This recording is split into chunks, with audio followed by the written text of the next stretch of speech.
Let's get peppy. Welcome to PEP 246. That's Planet Extra Podcast. I'm Chaz Lichadello, host of Planet America on ABC Australia, and this is an official podcast of the ABC. Say hi to the Ombudsman for me. On PEP, we cover all the stuff that's too nerdy for TV. If you're listening, you can find us on YouTube at the PEP with Chaz and Dr. Dave channel, and you can find highlights there as well. And we're on Facebook at the Chaz from Planet America channel as well. You'll also find timestamps and show notes in our blurbs, and if you leave a comment under our current episode video, we are likely to see it.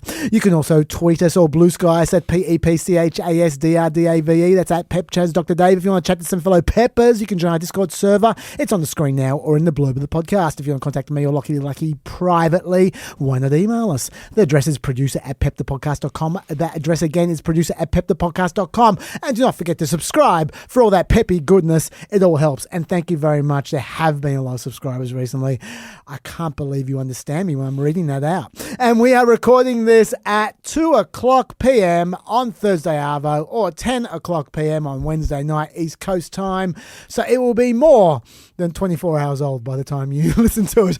But for now, let's turn to the man who will simply not raise the stakes on inconsequential views. I speak, of course, of Dr. Pepper himself, Dr. David Smith. Hi, everyone. I'm David Smith, and I'm an associate professor at the US Studies Centre at the University of Sydney. But I don't speak for either of those institutions. So when I say something on PEP, that is not some kind of official position of either the US Studies Centre or the University of Sydney. For example, it is not the University of Sydney's position that the last two Super Bowls have been intolerably boring. It is not the US Studies Centre's position that it's a complete mystery that Tampa Bay has 3 professional sports teams. It is not the official position of either institution that I'm aware that the Jacksonville Jaguars aren't a real team in any sense. I don't even know what the official positions of those institutions are on those issues or whether they have them, but you do not hear them from me. From me, you only hear my opinions. Is it possible for us to get you to have some homework and to chase up official comments from the University of Sydney on all those issues by next week? So I'm sure everyone would like to know what their official position is. I'm sure that they'll be really grateful for these inquiries about the Jacksonville Jaguars. Talking about grateful, we're just going to put off the grateful for a second because both our gratefuls today, I know what Dave's going to say. He knows what I'm going to say. Yes. And they're both, let's face it, content. Yes. So quite extensive. Yeah. So we'll start this week with the correspondence. We'll jig them around. Okay. And then we'll get that out of the way and then we'll do the gratefuls. Yes. Okay. So first of all, shooting people correspondence. Handel is disputing something that we hear all the time and I passed on. It's the idea that when police shoot, they shoot to kill. And so on the occasions that they shoot, if they shoot once, they may well shoot 10 times because if they're shooting, they're going to keep on shooting till they're dead. I'll read out what Handel had to say. Okay. Former police officer here. No, police are not taught to take multiple shots.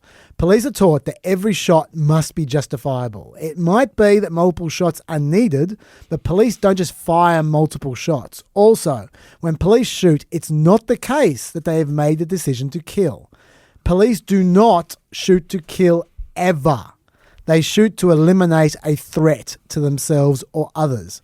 Because the threat must be imminent, or they would not be shooting, it's necessary to stop the threat as quickly as possible, and the most reliable way to do that is to shoot at the center of mass, because not only is this the most likely target to result in a hit, especially when under stress, disrupting the central nervous system is the only way to instantly stop someone. The key point here is that the intention is not to kill, but to incapacitate. And that death, if it happens, is always undesirable. This is why police are trained to render first aid immediately once the threat has been eliminated. As soon as the threat has been eliminated, the focus should be on saving the life of the person shot, no matter what they have done. Now, different people may operate under different guidelines, different police groups. Yep. And something tells me that Handel is probably a bit more reliable as a police officer than some of the dudes getting around in paintball gear in Minnesota. Yes. So what he does is not what he did is not necessarily what they were doing. Yes. But still interesting food for thought, I thought. I think that's a very good comment, and I'm very grateful for that comment because you do hear a lot of uninformed stuff about how supposedly police have to kill people, which just, it makes all police look bad. And usually that doesn't even come from police themselves. I think there is a real problem with ICE making law enforcement look bad. And as we mentioned last week, they get about 8 weeks of training, albeit the officer who shot Renee Good was apparently a 15-year veteran. Yeah, but there's a lot of people not getting a huge amount of training. And most worryingly of all, you've got government spokespeople, in some cases secretaries of department, acting and talking as if this Yahoo cowboy shit that they're doing is actually standard law enforcement procedure and in fact is necessary for law enforcement officers to keep themselves safe, which is not true. Absolutely. So it is really, it's not just weakening faith in ICE, it's not just weakening faith in immigration enforcement. This is going to have knock-on effects for the whole of law enforcement in the United States. Imagine Bon Jovi singing "You Give Cops a Bad Name." Yeah. That's what's going on. Just imagine. Yes. Sleepy correspondence. Sleepy correspondence. A lot of people noticed that I micro-slept constantly during the last pod. It's hard not to notice, let's face it. Sadly, the timing of the pod was not ideal for me. It was directly after a TV record, which meant I had to do two lots of prep back to back going into it. Melina has a young bub to look after. Not a huge amount of flexibility there. No. And I took what I could get. What that meant was I was literally up all night the night before. As you can see, as I descend into later middle age, I'm not so good at the working 36 hours straight as I used to be. Yeah. So apologies to Melina, who was very interesting. I was just painfully tired. It was no reflection on her whatsoever. Hopefully, once we've caught up properly, which maybe this pod, maybe the next pod, we're getting real close. I can taste it.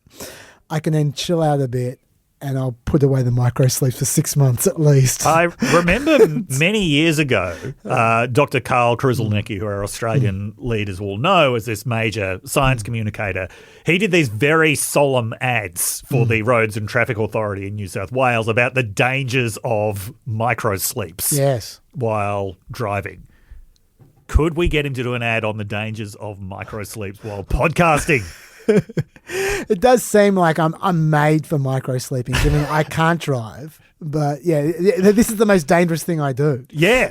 and so, I don't know if this is a problem for any other podcasts. If there are any other podcasters who happen to listen to our podcast and have also had micro sleep problems, please let us know. Do let us know. I doubt there are many podcasts that do the kind of prep that I do for this podcast. Otherwise, there wouldn't be that many podcasts out there, I assure you. Look, obviously, I don't do it for fun, the stay up all night. I just do it when I need to. But it was good. Yeah.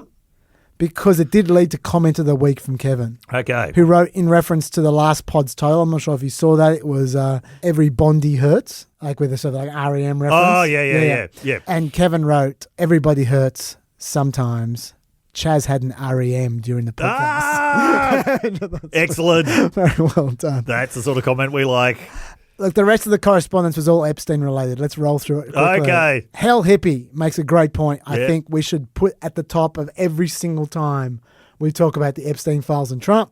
I'll quote Hell Hippie. Of course, the so far released Epstein documents are going to have little that's truly damning for Trump. They've been combed through thoroughly by Bondi's DOJ prior to release, so all that's left are a couple of non-credible tips and, of course, the document from 2006 where Trump supposedly called the Palm Beach sheriff, which MAGA are relying on to say Trump is exonerated. We need to see all the documents with only the victim's details redacted, as the Epstein transparency bill requires. Absolutely right. We know for a fact Bondi had the FBI combing through the files a year ago. Yes. Looking for Trump material to redact and filter. So yes, there may be 38,000 mentions of Trump in what's been released, but until we know we have everything, we simply can't know what isn't there. Yes. That is true. Just this week, in fact, we learnt more about one of the tip-offs that made... Well, it made that tip-off seem a lot more credible. I haven't mentioned this one before because it didn't stand out to me. But after this, I thought, well, let's mention it. Okay. This is a slideshow that was in the Epstein files. And there were two allegations here about Trump. First one, redacted, stated Epstein introduced her to Trump, who subsequently forced her head down to his exposed penis, which he subsequently bit. In response, Trump punched her in the head and kicked her out. Date range 1983 to 85. Redacted would have been 13 to 15. I wasn't saying that wasn't credible or was credible. I just had no idea. It was just a floating allegation. So I didn't really make much of it either way. But there are two elements that give that allegation more weight. Number one, at least according to journalist Roger Sollenberger, the government regards that claimant as a credible accuser. Right. Like he's been talking to people. And number two, a woman with identical details to this woman. We don't know what her details are, but reporters do. Yeah. A woman with identical details to this woman sued Jeffrey Epstein's estate in 2021 and won a settlement. That doesn't mean that this is true. No. But that is something to bear in mind. Yes. It's at least noteworthy. And the second one is right underneath it. Redacted, remember Epstein introduced her to Trump saying, "This is a good one, huh?" And Trump responded, "Yes." Date range, roughly 1984. Redacted would have been 14. Now, in this case, Trump isn't doing anything, but Trump has full knowledge of what is going on. Yes. If that is true. Now, I find this allegation to both sound extremely realistic. It's not wild. Yep. It seems completely consistent with Trump's behavior in the past. Yes. It sounds like the way he talks to Howard Stern back in the 90s. Yes. Yeah. And importantly, the allegation comes from someone who was used as a key government witness to convict Ghislaine Maxwell. Yes. Which suggests the jury found her credible. Yes. Once again, doesn't prove anything. Nope. But whenever I see something, I think, well, there's information here you guys should know about that. I'll share it with you. And so that's an example right there of the kind of thing that there may be 100 more of them in what we don't have. Yes. We just don't know. So we'll see what happens and how many more of these kinds of nuggets are ferreted away somewhere in the DOJ. Do you have any comment on that before I move on? Just on Epstein broadly, if you're interested in reading something that goes beyond the kind of individual details of people involved and really looks at the broader political significance of this, I highly recommend an article by Melinda Cooper, which I'll put in the homework. So Melinda Cooper is an Australian academic, one of the most astute observers of American capitalism and American elites. And her kind of semi-Freudian take on the whole thing about what is it that these elites actually want is very interesting and very enlightening and dovetails quite a lot with what we were saying about neo-royalism last week. Okay. So I'm going to put that in the homework. Highly recommend giving it a read. Yep. Secondly, on Epstein, I hate this one because this mistake is 100% on me. I just screwed up. Oh, no. Jezza from the Discord called me out. Jezza, you're right. You remember how proud I was last week of having worked out, well, you don't because I was talking to Melina, but I was so proud of having worked out that Howard Lutnick travelled 280 kilometres to get to Epstein Island. I was very proud of that. I mentioned it like 5 times. Right. Like I was proud because I did the yards, I pulled out the Google Maps, I did the measurement myself. Turns out I misread the bloody email. Oh, no. This was the email from Lutnick. We are landing in St Thomas early Saturday afternoon and planning to head over to St Bart's on Monday at some point. Where are you located? What is the exact location for my captain? My captain, oh captain. Does Sunday evening for dinner sound good? And I read that and I thought, oh, they're going from St Bart's to Epstein Island. But of course, I got that 100% wrong. They were going to St Bart's after Epstein Island. They actually were going from St Thomas to Epstein Island. And that's not 280 kilometres. That's like a few minutes. Oh. My main point still applies. You would simply never take your family and kids and another family and kids during your holiday to go visit some rando creep that you swore to never see again. So Howard Lutnick is a liar. That hasn't changed. But you can delete all that sarcasm I expressed about 280 kilometre trips. Okay. It's more like 2.8 kilometres. Right. Bugger. Also, corresponds from me. No one else picked this up, but I did. Because I was looking up Lex Wexner's donations for a potential segment on this pod. And while Trump did drive him away from donating to Trump, like I said he did during the last pod, Wexner does continue to donate to both Republicans and Democrats. So his background is complicated. Right. I suggested on the last pod he only donated to Democrats now, so there was no reason for Trump to protect him. The jury's actually out. It's a bit more complicated than that. Okay. So I just wanted to flag that. Okay, good. And now, the main topic I got correspondence about from Epstein was this. I told a tale about how I knew someone once Yes. who, when he got drunk, sexually harassed women on a few occasions. Right. He groped at least 2 women, made moves on others, some of which I must admit were reciprocated Yep. to those women's regret, I might add. And I told this story to say, look, we don't know what's going through the minds of the people in these emails. Right. Like I was using that as an example to say it's very easy for us to sit in judgment on those people and decide they're all monsters. They're in the Epstein emails, they're monsters, right? And if someone knew exactly what Epstein was up to and just went along with it for whatever reason, then yeah, that person's horrible. They deserve accountability. Fine. But some of these people may not have known what Epstein was up to. They may have just known he dates dubiously young women. They might have thought 18-year-olds. Like they may have suspected it could have been worse without knowing for sure. Yes. And maybe they were in a grey zone and they just went along with the flow, just like I did with my friend. Right. And just like a lot of us do when we're in an awkward situation with someone who's been awful in some manner. It doesn't have to be sexual or illegal. There's a lot of ways a person can be awful, and and at the time you think, well, maybe they're even worse than they seem, but you just don't know, and it's none of your business, and you don't want to make a scene, and you just go with the flow. You're just weak. Now, a lot of people reacted to that story I told. I think most people understood I was just trying to add nuance to discussion. Yes. Yeah. And the spirit that it was offered in. But they still made some great points. I wanted to share one or two of them. In particular, there's one comment I thought was most on point I'd like to share. From Curious Hoodie. I just came from watching a few interviews and an analysis about Gazelle Pellicot from the French mass rape case. One of the topics is about how one of her rapists told his friends about the rape when they were out drinking, and another rapist backed out last minute when he, according to him, realised it's wrong. None of the men reported it, probably because they had the same attitude. Lightly criticised the predator, but otherwise not my business.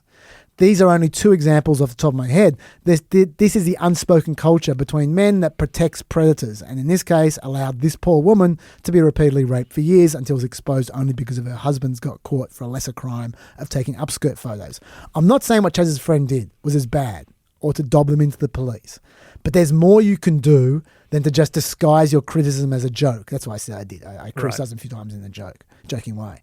Make a serious point, ultimatums, check on the girl, make him apologise. There's heaps more you can do than dob them in. Men need to take more action because predators don't listen to women no matter how loud we get. That's why they do this shit in the first place. Also, groping is not sexual harassment, it's sexual assault. As someone who's been groped too many times, I can tell you it messes with your head because you start to think your body doesn't belong to you, and that's very damaging psychologically, especially if it happens repeatedly. Now, that is all 100% true. Thank you, Curious Hoodie, for that comment. That's why I read it out. I thought it was a beauty. I wanted to emphasise the reason I told that story was not because I thought that is what should happen. It's because I was trying to say that is what often does happen. And I wanted to use myself as an example so I wasn't hypocritically standing in judgment of other people when I was criticising them, right? I don't know what's going through these people's heads, but in the Epstein files I'm talking about.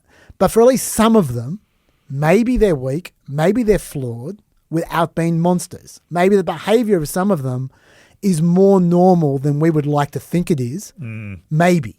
I'm not trying to leap to conclusions here. I don't know. But importantly, I think what we should do is file this in the memory bank and make sure that should we be in a situation like I described before, sometime in the future, we do better than I did back in the day. That's and finally, BSV writes, Chaz, I can't tell if you were describing your past behaviour in a positive way because that's still what you believe someone should do in that situation, or if you were describing an enabling approach to sexual assault that you would no longer take. If it's the former, I find it hard to swallow. I'm certain 100% sure that you would step in and stop groping if the woman being groped was your daughter. It would no longer be excusable or something you interrupt if you happen to be present. BSV, I do not think how I reacted before was ideal. I told that story as something I'm not proud of. I was trying to take responsibility. It was over a decade ago. It was before Me Too. I think a lot of us have developed since then. I'd like to think I'm a better person now. Although you never know for sure until you're in that situation again. Don't presume that you're better until you know that for a fact. But yes, I hope that I would do better now. Dave, you got any comments? The Me Too point is an important one. So what we now call the Me Too moment, that began, I think, in 2017. Yeah. And a lot of these emails are from like 2012, 2013. And the kind of things that people are saying in retrospect are very post-Me Too. Like, I would never have had anything to do with somebody who was convicted of soliciting a minor for sex in 2008. I never would have had anything to... The very sad reality is plenty of people were prepared to accept that in 2012 and 2013. It was only with the Me Too movement that actually became socially toxic. Like, yes, people would have been a bit averse to that prior to that, but unless it was something that was really kind of publicised, if it was something that wasn't really on the radar anymore, as it apparently wasn't with Epstein in 2012, 2013, unless it was something that was in the news constantly, people just weren't ashamed of it. 2017 was a very important cultural shift in that sense. And yeah, the level of kind of acceptance of that beforehand is quite disturbing to think about in retrospect. If you want more evidence of that, just watch TV and movies from before Me Too that deal with this. Like, try watching Entourage now, and and just see how some of the stuff in that lands. Yeah, that's a great call. And just to be clear, because I can already, even as you were saying that, I could hear the comments going, "You're making excuses for these people." No. It's not about making excuses. It's about understanding the context in which these people are, so that you can do better. Yes. So that we can improve on that. Yeah. Like The point I'm making is that there just wasn't the same level of social sanctioning around this stuff back then that there is now. There should have been, but there wasn't. Yeah. Yeah. Let's get on with the grateful / content. Yes. Dave. Okay, so I am grateful for Jesse Jackson, who died a couple of days ago at the age of 84. I can remember at the age of 7 the level of excitement there was around Jesse Jackson's presidential campaign in 1988, where he got 29% of the vote in the Democratic primaries. He never seriously had a chance of winning either in 1984 or 1988, but he did change campaigning in a lot of ways. And he led a massive voter registration effort of black voters in the 80s, which led to by far the highest levels of black voter registration since the beginning of the civil rights movement. Jesse Jackson was a protege of Martin Luther King. He was one of the most charismatic young lieutenants of Martin Luther King. He was one of the first people on the scene when Martin Luther King was shot in Memphis in 1968. And he really saw himself as the heir to Martin Luther King in a lot of ways. There was a lot of snideness about that in the New York Times obituary about Jesse Jackson, which echoed a lot of the criticisms which were made over the years, that he had this enormous ego and that he was really sort of constantly mythologizing himself, including his stories about exactly what happened at the shooting of Martin Luther King. I mean, that is true. He was a guy with a pretty big ego. But in that sense, I would say he was just ahead of his time. Jesse Jackson's ego looks quaint in compared to what is the norm in American politics now. Jesse Jackson was an ordained Baptist minister. He had been in the Chicago Theological Seminary. He dropped out just before getting a master's degree there, but was ordained in 1968. So he was very much from that black Christian left civil rights tradition. And not only was he a very innovative campaigner and innovative organizer, he was an incredibly powerful communicator. And I think he had some very simple but very powerful ideas about how politics and American society just had to be different. And I think in that way, he really did pick up the baton of Martin Luther King in terms of actually expanding the political imagination. One social media clip, which you may well have already seen in the last few days because it was really doing the rounds like as soon as Jesse Jackson died, was this, what I think is a particularly powerful recitation of his famous poem, I Am Somebody. Ready on the stump? Yeah. Okay. Here we go. I am somebody. I am somebody. I may be poor. But I am somebody. I may be young. But I am somebody. I may be on welfare.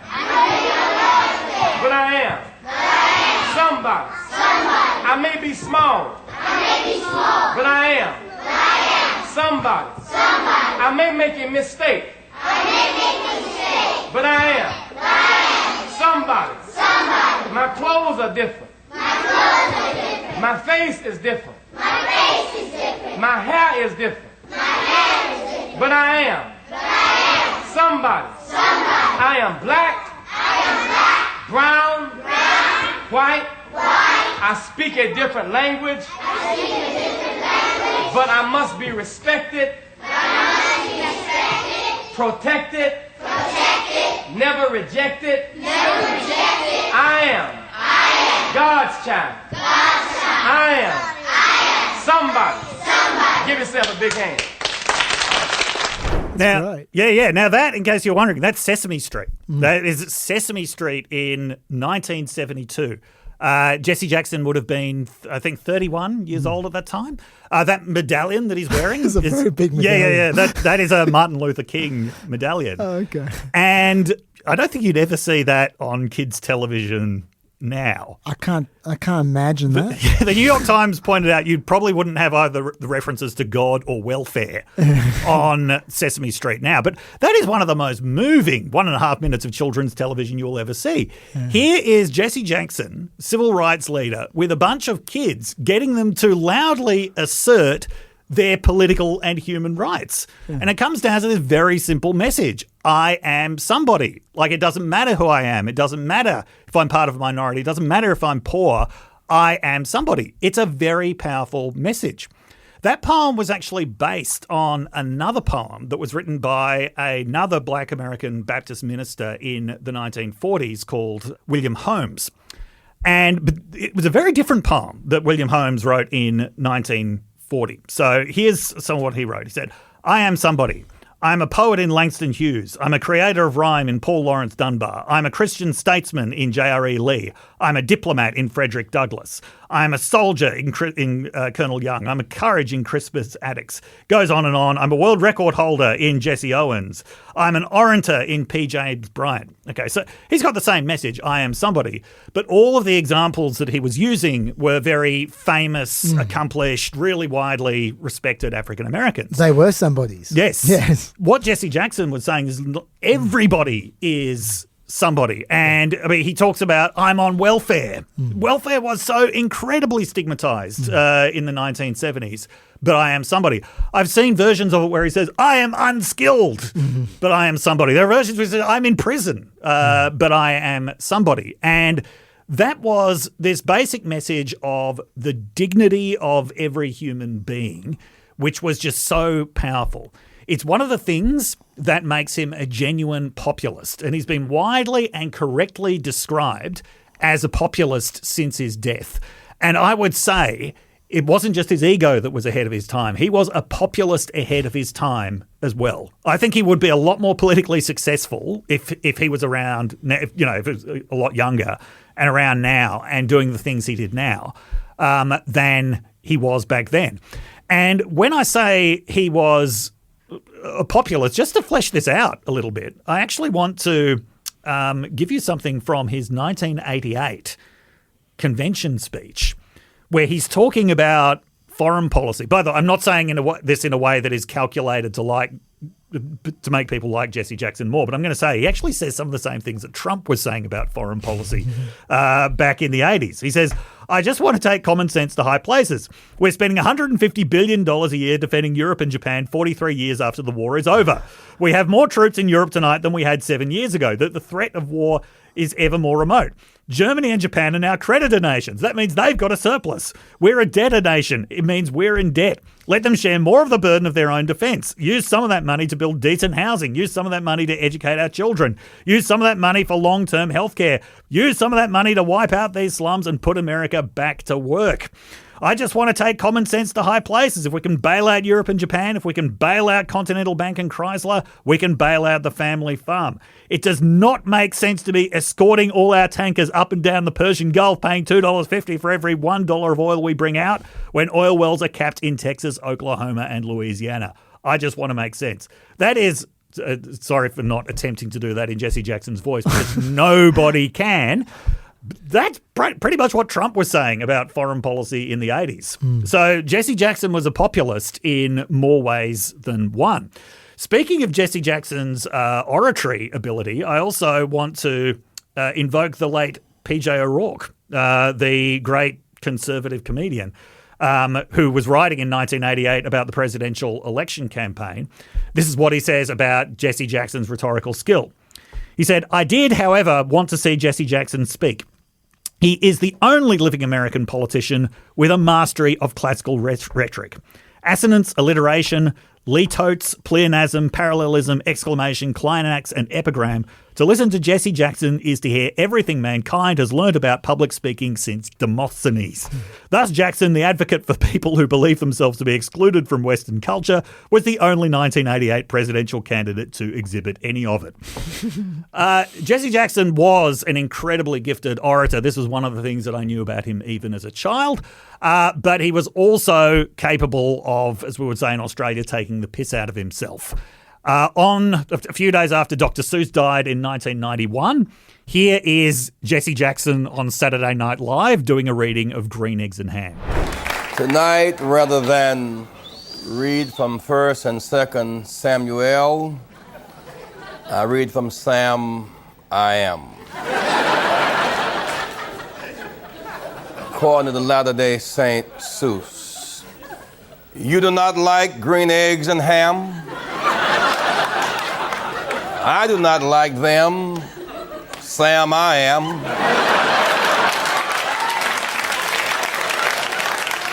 I could not, would not on a boat. I will not with a goat. I will not eat them in the rain. I will not eat them on a train. Not in the dark, not on a tree, not in a car. You let me be. I do not like them in a box. I do not like them with a fox. I will not eat them in a house. I do not like them with a mouse. I do not like them here or there. I do not like them anywhere. I do not like green eggs and ham. The deadly seriousness of the delivery. Oh, is perfect. It's amazing. Yeah. Jesse Jackson described his constituency as the desperate, the damned, the disinherited, the disrespected, and the despised. A lot of politicians like to claim that they're speaking for people who've been forgotten. But in the American context, it's usually framed as I'm speaking for the, what we would call the temporarily embarrassed millionaires. The good, hardworking middle classes who should be a lot richer than they actually are. That's who I'm speaking for. No, Jesse Jackson was genuinely speaking for the lowest and most marginalized members of society, people who were homeless, people who were in prison, drug addicts. And that was informed by his own background. So he was from Greenville, very poor background housing projects in Greenville, South Carolina. Jesse Jackson was the third name in his life that he had, which he didn't get until the age of 12 because of the fact that he was shuttled between grandparents and adopted. He was the child of a single mother, a teen mother, who was also the child of a teen mother. He described on Thanksgiving how his mother would go and prepare Thanksgiving meals for other people as a domestic servant, and then she would come back on the bus late at night and he and his brother would eat whatever leftovers of the turkey she was able to bring back. So this was very much lived experience for him. He was very sincere about the dignity of every person. That was also very much informed by his Christianity. So you saw in I Am Somebody, one of the last lines is, I am God's child. In his two major convention speeches at the 1984 and 1988 Democratic conventions, one of the first things he does is to give very fulsome thanks to God and to declare that this is a nation that worships God. That was not Christian nationalism from Jesse Jackson. He was often emphasizing the fact that the majority of the world's people are not Christians. He was all about religious inclusiveness, including towards Islam. But certainly faith was a very powerful thing for him and something which he really took for granted as part of the political landscape. When people say that there needs to be a revival of populism on the left in order to match the populism on the right, one of the structural obstacles that the left currently faces, I believe, is the inability to engage with religion and to engage with faith in the way that Jesse Jackson had. That provided a really powerful basis for his populism. This is not to say that religion or faith is the only basis of populism, is the only basis of a belief in the inherent dignity and worth of every human being. But it certainly provides very, very powerful rhetorical shorthand that resonates with a lot of people. If you want to see another example of Jesse Jackson at his most powerful, look up the What Stacks Festival, 1972, where he's in the Los Angeles Coliseum, which is nearly full of African Americans attending this music festival, and he gives this kind of pep talk beforehand, which ends with a recital of "I'm Somebody." And he has this famous line about you're going to hear a lot of music here today. You're going to hear gospel, rhythm and blues, jazz. We know that those are just labels. We know that music is music. Does that line sound familiar to you at all? I don't know. The Primal Scream album, Screamadelica, in 1991, which is basically a tribute to MDMA. The song Come Together quotes that at the start, although it leaves out what he then says about African-American souls. Yeah. And it's African-American souls that provide the texture of music. So very powerfully motivated by religious faith, I think in a way that the populist left struggles with a little bit, although not notably Zoran Mamdani. He's a real man of faith. Oh, yeah. He is somebody who can really bring his faith into his politics. I'm not saying this is the only way that it can be done, but it's certainly quite a powerful way of doing it. Jesse Jackson was certainly not perfect, as he had many, many critics throughout his life. Although he was able to preach very powerfully against anti-Semitism, he, in 1984, had what he thought was a private conversation with a journalist where he used the term Heimies to describe Jews in New York and referred to New York as Heimie-town. That was something he was trying to atone for the rest of his life, not entirely successfully. But nonetheless, I think that Jesse Jackson had really a more powerful vision of a populist left than has ever really been offered by anybody else. And I would also say he is the finest exemplar of the Christian left in my lifetime. And for that, I'm very grateful for Jesse Jackson. That's great, Dave. I've got a few thoughts. First of all, I'll put on the pinboard. We should talk about James Tallarico at some point. Yes, we should, yes. Like when we're talking about the Christian left. Yes. Not only is the Texas Senate race relevant at the moment, but the Colbert stuff is relevant as well. We should talk about that next week maybe. Yep. Second, you talked about how he sounds at times reminiscent of Trump from the 80s. Yes. Trump was a lefty in the 80s. I don't think you would ever call him a lefty. Well, Trump was calling for the execution of the Central Park Five. You don't think that people on the left were in favour of the death penalty in the 1980s?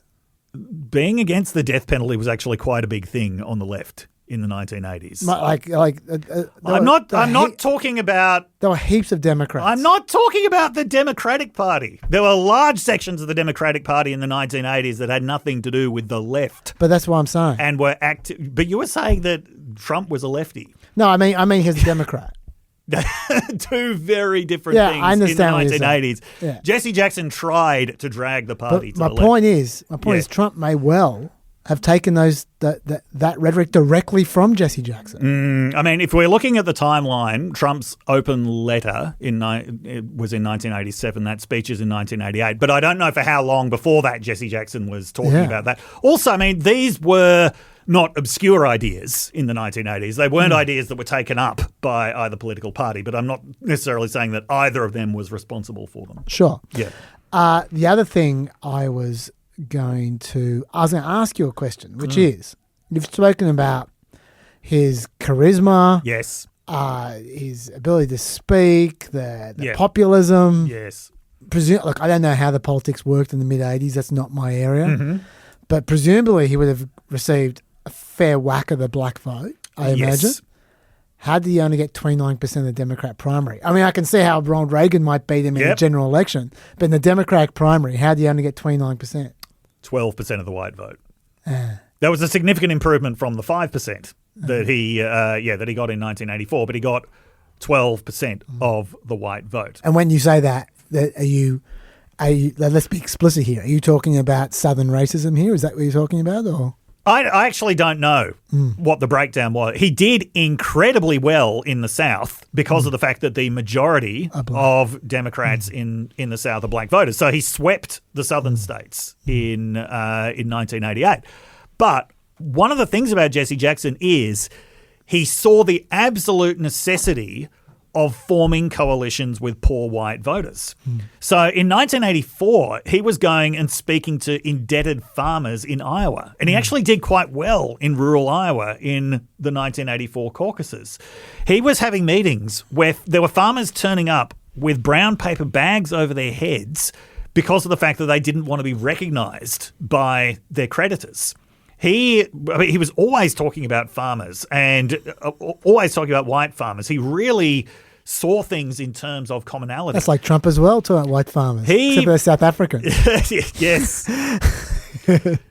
Jesse Jackson was proof that you can have a politics grounded in minority identity that is also grounded in economic issues and the need for cross-class, cross-race cooperation. The two things are often painted as if they're mutually exclusive. They're not. Jesse Jackson showed how to do the two things together, and that's another thing that seems to have been lost. Certainly, there were people within the Democratic Party who ran shamelessly racist campaigns against him, because there were a lot of racists in the Democratic Party in the 1980s. It's not like there aren't any racists in the Democratic Party now. So there were shamelessly racist campaigns run against him.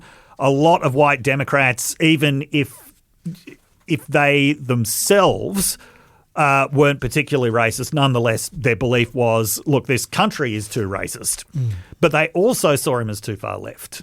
And they were really worried that someone like him would just be completely unelectable because he was too left-wing. Yeah, they're probably right. But he probably wouldn't have done worse than Walter Mondale. Probably wouldn't have done worse than Michael Dukakis. I'm sure he wouldn't have done worse than Michael Dukakis. Yeah. For those of you who are not aware, Michael Dukakis won a grand total of 10 states in 1988. And Walter Mondale won one state, his home state of Minnesota, in 1984. So I don't think Jesse Jackson would have done worse than that. Yeah.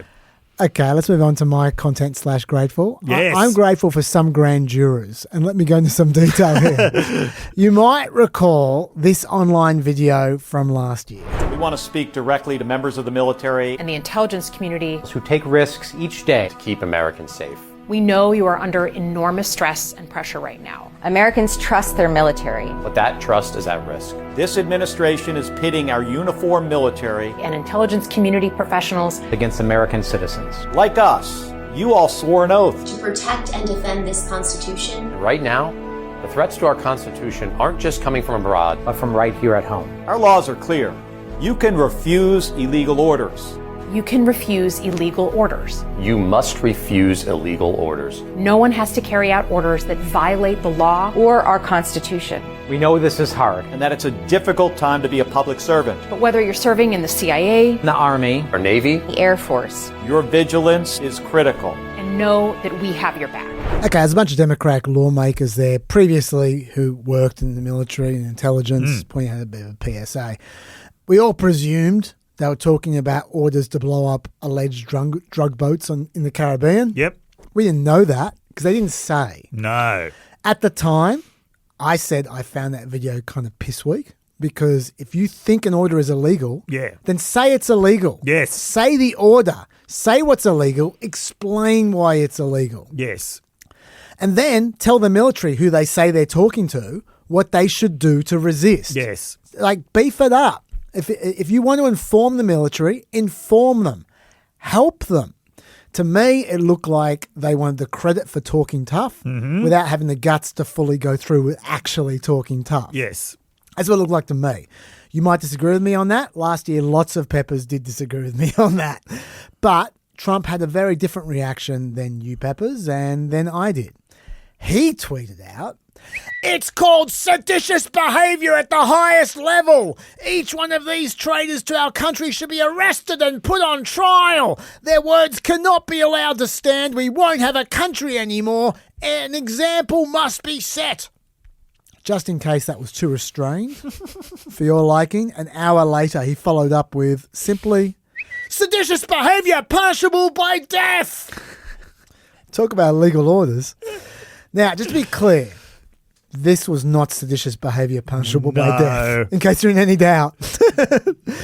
A seditious conspiracy is defined by the law as a plot involving the use of force against the authority of the US government. That video was not that. It was many things. It was not that. No. They literally only said you shouldn't obey illegal orders, which is, first of all, the law, and secondly, exactly what they tell you in army training. Okay, so Yep. not punishable. Probably by death. not in ICE training, though. Probably not. Regardless, a few days later, the Department of War tweeted out about an investigation into Senator Mark Kelly. He was the bald guy in that video. They wrote, "A thorough review of these allegations has been initiated to determine further actions, which may include recall to active duty for court-martial proceedings or administrative measures. This matter will be handled in compliance with military law, ensuring due process and impartiality. Further official comments will be limited to preserve the integrity of the proceedings." I think Dave can see where this is going. I just wanted to say something about this. Yes. So, would it be the Space Force recalling Mark Kelly? I think it'd be the Air Force because when he retired, he was in the Air Force. Right. Yeah. Yeah. Okay, we're calling you back to duty, astronaut Kelly. Yeah, just to court-martial him. You've been a very naughty boy. Yeah, and they wanted to then dock his ranking and retirement pay, essentially. Now, you could tell how thorough this review was going to be and how much it would ensure due process and how limited further comments would be, as promised. Yes. When their boss, Pete Hegseth, tweeted out 27 minutes later, "The video made by the Seditious Six was despicable, reckless and false. Encouraging our warriors to ignore the orders of their commanders undermines every aspect of good order and discipline. Their foolish screed sows doubt and confusion, which only puts our warriors in danger. Kelly's conduct brings discredit upon the armed forces and will be addressed appropriately." Just to remind you, they were going to have a thorough review. Yes. Which would ensure due process. That's right. And further comments will be limited. Yes. Right. Anyway. That was 27 minutes. 27 minutes later. 27 minutes or 4.5 drinks later. And to be fair, Hegseth was relatively restrained in that he did not call for them to be sentenced to death. That's right. So we should be grateful for that. Yes. But anyway, Mark Kelly, I think cynically, leapt to conclusions and assumed the investigation into him may not have been entirely neutral. And he was worried they were about to hit him with a punishment, so he sued them. Last week, Senior District Judge Richard Leon ruled the Department of Defense may not move forward with disciplinary actions against Mark Kelly. The Money quotes this one. Secretary Hegseth relies on the well-established doctrine that military service members enjoy less vigorous First Amendment protections, given the fundamental obligation for obedience and discipline in the armed forces. Unfortunately for Secretary Hegseth, No court has ever extended those principles to retired service members, much less a retired service member serving in Congress and exercising oversight responsibility over the military. This court will not be the first to do so. Good. But then it got worse, because it turned out that old mate US Attorney for DC, Jeanine Pirro, talking about 4 drinks in 27 minutes, sought to file... Judge Jeanine. That's all right. She sought to file criminal charges against all 6 of the people in that video that Pete Hegseth called the Seditious 6. She wanted to charge them with, quote, interfering with, impairing or influencing the loyalty, morale or discipline of the military or naval forces of the United States. That there sounds piss weak. It's a felony worth 10 years in prison. Now, you might be wondering, what about freedom of speech? Yes. Isn't their speech kind of protected? Unless they're inciting imminent lawless action. I think that's the way the law puts it. Especially given they're members of Congress. Yes. Like, their speech is particularly protected, isn't it? Particularly protected when they're telling people about what the law actually is. And they're doing it accurately. Yes. Well, yes, and yes, and yes. Which takes me to why I'm grateful. This week, Jeanine Pirro asked a grand jury this is so good. to approve of her laying these charges on the so-called Seditious 6, and they told her to get stuffed. Now, I can't tell you how rare this is. Yes. Grand juries pretty much always side with the prosecution because they only hear from the prosecution. The defense don't get inside the grand jury room. The famous saying is a grand jury would indict a ham sandwich. Yes. If a prosecutor told them to. Yes, that is the famous phrase. Also, it's not just there's only one side in a grand jury. The prosecution gets to describe the law. Yes. To the grand jury. Now, hey, far be it from me to suggest Jeanine Pirro would lie to the grand jury, but I have my doubts. And they don't need the whole grand jury to even agree to lay charges. Depending on how big the grand jury is, a bare majority might do the trick. Yeah. And the standard is really low. They don't even need to think the defendants are guilty. They just need to think there's a probable cause the defendants may have committed a crime. It's a super low bar. And despite all of that, the grand jury still said, get stuffed. And this is awesome. Not only do grand juries almost never reject charges, Dave, but under this crappy DOJ, they've done it so much. This is not a one-off. Grand juries rejected charges against Comey, against Letitia James, against the guy who threw a ham sandwich maybe. Yes. An ICE officer, against a bunch of supposed assaults of ICE officers in Chicago, against protesters in Minnesota. The list goes on. It is quite a list. I would love to see a total number of grand jury rejections under this administration compared to the entire history of the United States, because I reckon it'd be a close run battle. A lot has gone wrong in the legal world under Trump Mark II. You know that. I talk about it a lot. But the power of the people to provide a check on legal abuse has gone very, very right. Yes. And I'm grateful to each and every member of this grand jury and every grand jury that pushes back against bogus charges. Thank you. Yes. And yes, look, I know for those who are typing this already, I know the DOJ doesn't care. They just want to scare people into shutting up. Yep. The charges didn't matter. All they want is to get out that you might be charged. Yes. That's what they want. And it got out. Yeah. So they're happy. They've made their point. But don't harsh my mellow, okay? Let's take what we can get. And I'm going to leave the final word to Jason Crow, one of the congressmen who was not charged. Yes. He said, Americans should be appalled by the fact that Donald Trump and his goons at the Department of Justice and everywhere else are weaponizing their justice system just to try to silence dissent and to crush political opponents. Not only should Americans be angry at that, but they have chosen the wrong people. If these fuckers think that they're going to intimidate us and threaten and bully me into silence, they're going to go after political opponents and get us to back down, they've got another thing coming. Hallelujah, Dave. I'm grateful. Yes. Dave, I want you to talk about the economy and a little fellow by the name of Kevin Warsh. Kevin Warsh. Okay. Before we start talking about Kevin Warsh, let's have a look at the overall state of the economy. So there were two big reports that came out last week. There was an employment report showing that the United States had added 131,000 jobs in the month of January. That was way above expectations, which were that it would be about 50,000 jobs. There was also the CPI report, that is the inflation report, which found inflation at 2.4%, which was below expectations, down from 2.7% the previous month. Yeah. So these are both very good headline figures. And GDP was also 4.38%. So that adds to this picture of the economy is growing, but inflation is slowing down. It was a good month. Yeah, that led Jason Furman, who's a former Obama National Economic Council member, to say maybe this is the soft landing that we've been looking for, where inflation manages to get arrested without causing a slowdown in economic growth. So obviously the administration was doing multiple victory laps about this. But let's take a bit of a deeper look at these figures. Let's. Okay, first of all, as far as employment goes, we can't ignore the fact that the figure that also came out was showing that in 2025, a grand total of 181,000 jobs were added to the US economy. That's for the entire year. For the entire year. That was revised downwards from 584,000 jobs.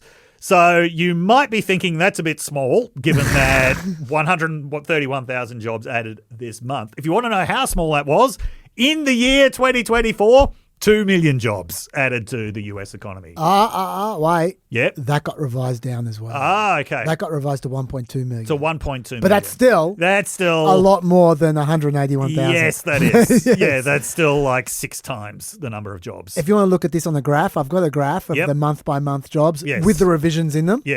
So you can have a look. You can see that the 130,000 looks like a giant tower compared to the 12 months before it. It's the biggest result since December 2024. Yes, yeah. So first year of Trump's economy was not a good year. No. However, if things are turning around now, that's obviously what Republicans want in the lead up to the midterms, given that the wisdom is it's in the first quarter of the election year that's when people make their real judgments about the economy. Yep.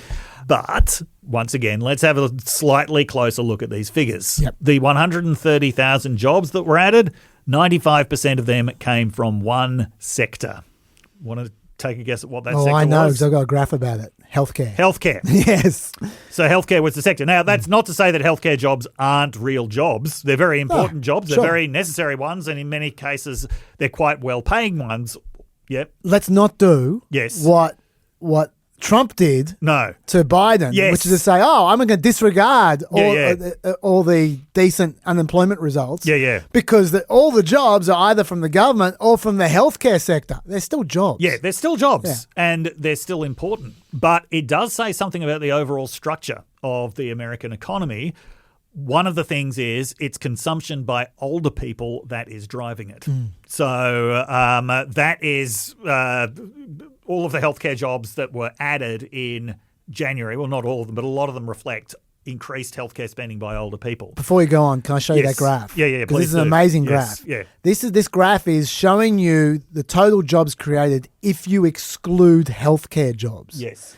You can see the healthcare jobs, the blue line, just flying off into the distance there. Yeah. If you exclude healthcare jobs, America actually has lost jobs since 2024. Yep. So that's not just Trump. Yes. There's not just Trump and there's not just January. This has been going for years. Yes. The entire economy is dependent, as far as jobs go, on the healthcare sector. Yes. Yeah. And certainly when Trump talked about jobs, he was always talking about manufacturing jobs. Manufacturing is one of the most stagnant sectors of the economy. Despite all of the focus that's been on manufacturing, there have been something like 5,000 manufacturing jobs added during Trump's presidency. Do you want to see it? Yep. This is manufacturing jobs over the last 7 years. Yep. You can say over the last. It's not just under Trump.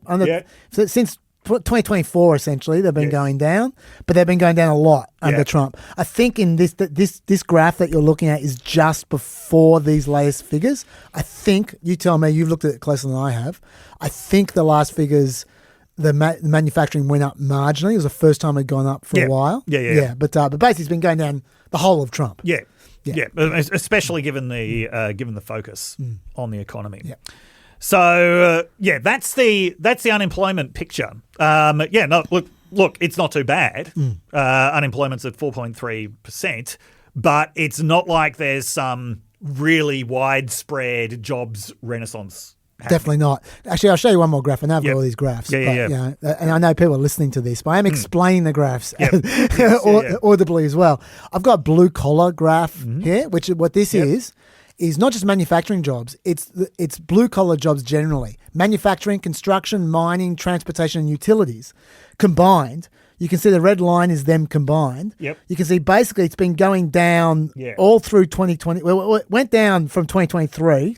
Then from 2024 through 2024, it was at the beginning of 2025, it was steady. Yeah. But then since April, since the what's called Liberty Day or whatever.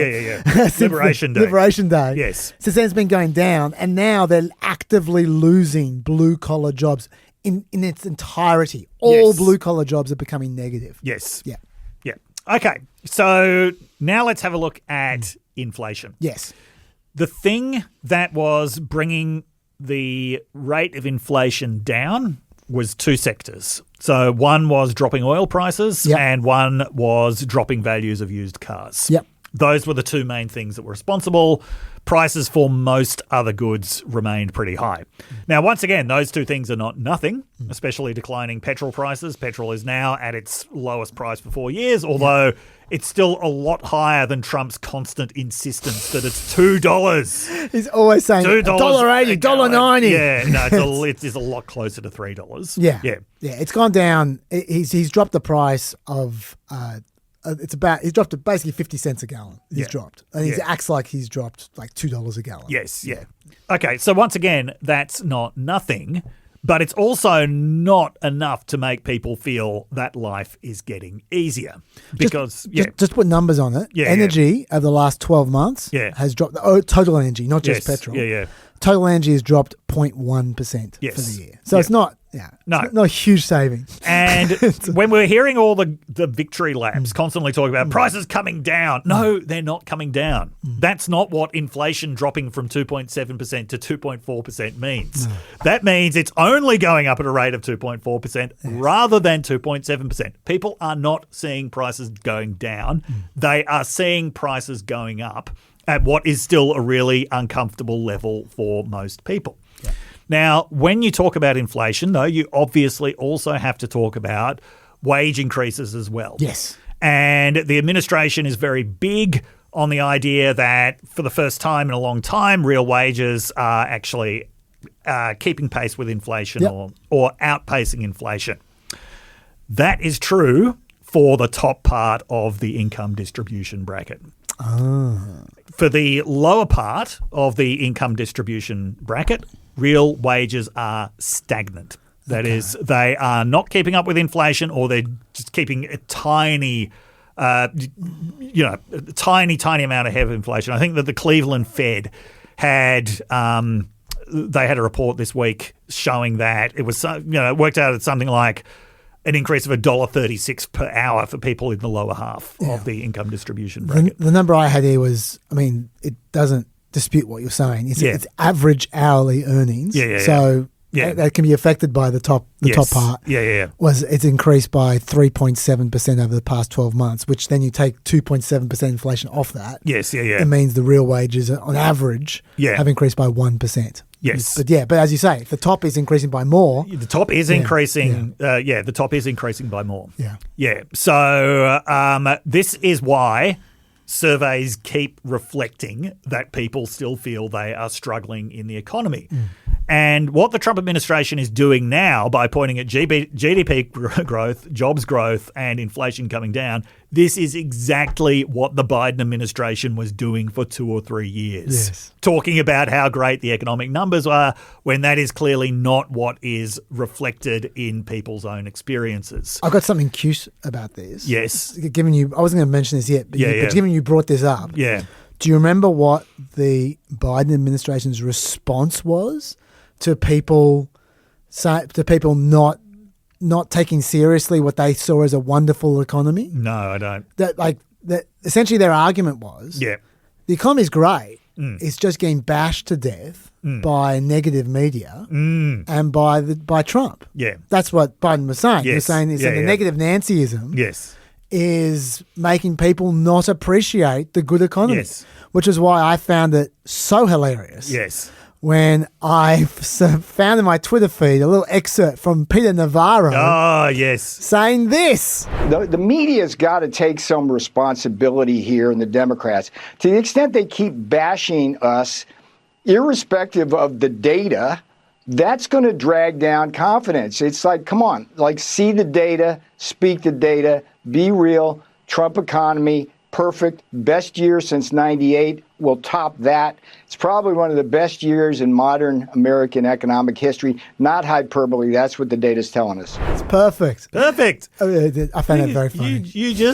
You can't convince people that economic reality is something different from what they're experiencing. All the things like that do is undermine trust in the government and undermine trust in the data that they're using, because this is not what people are experiencing. If we go to the University of Michigan's Consumer Sentiment Survey, so it did increase by 1 point.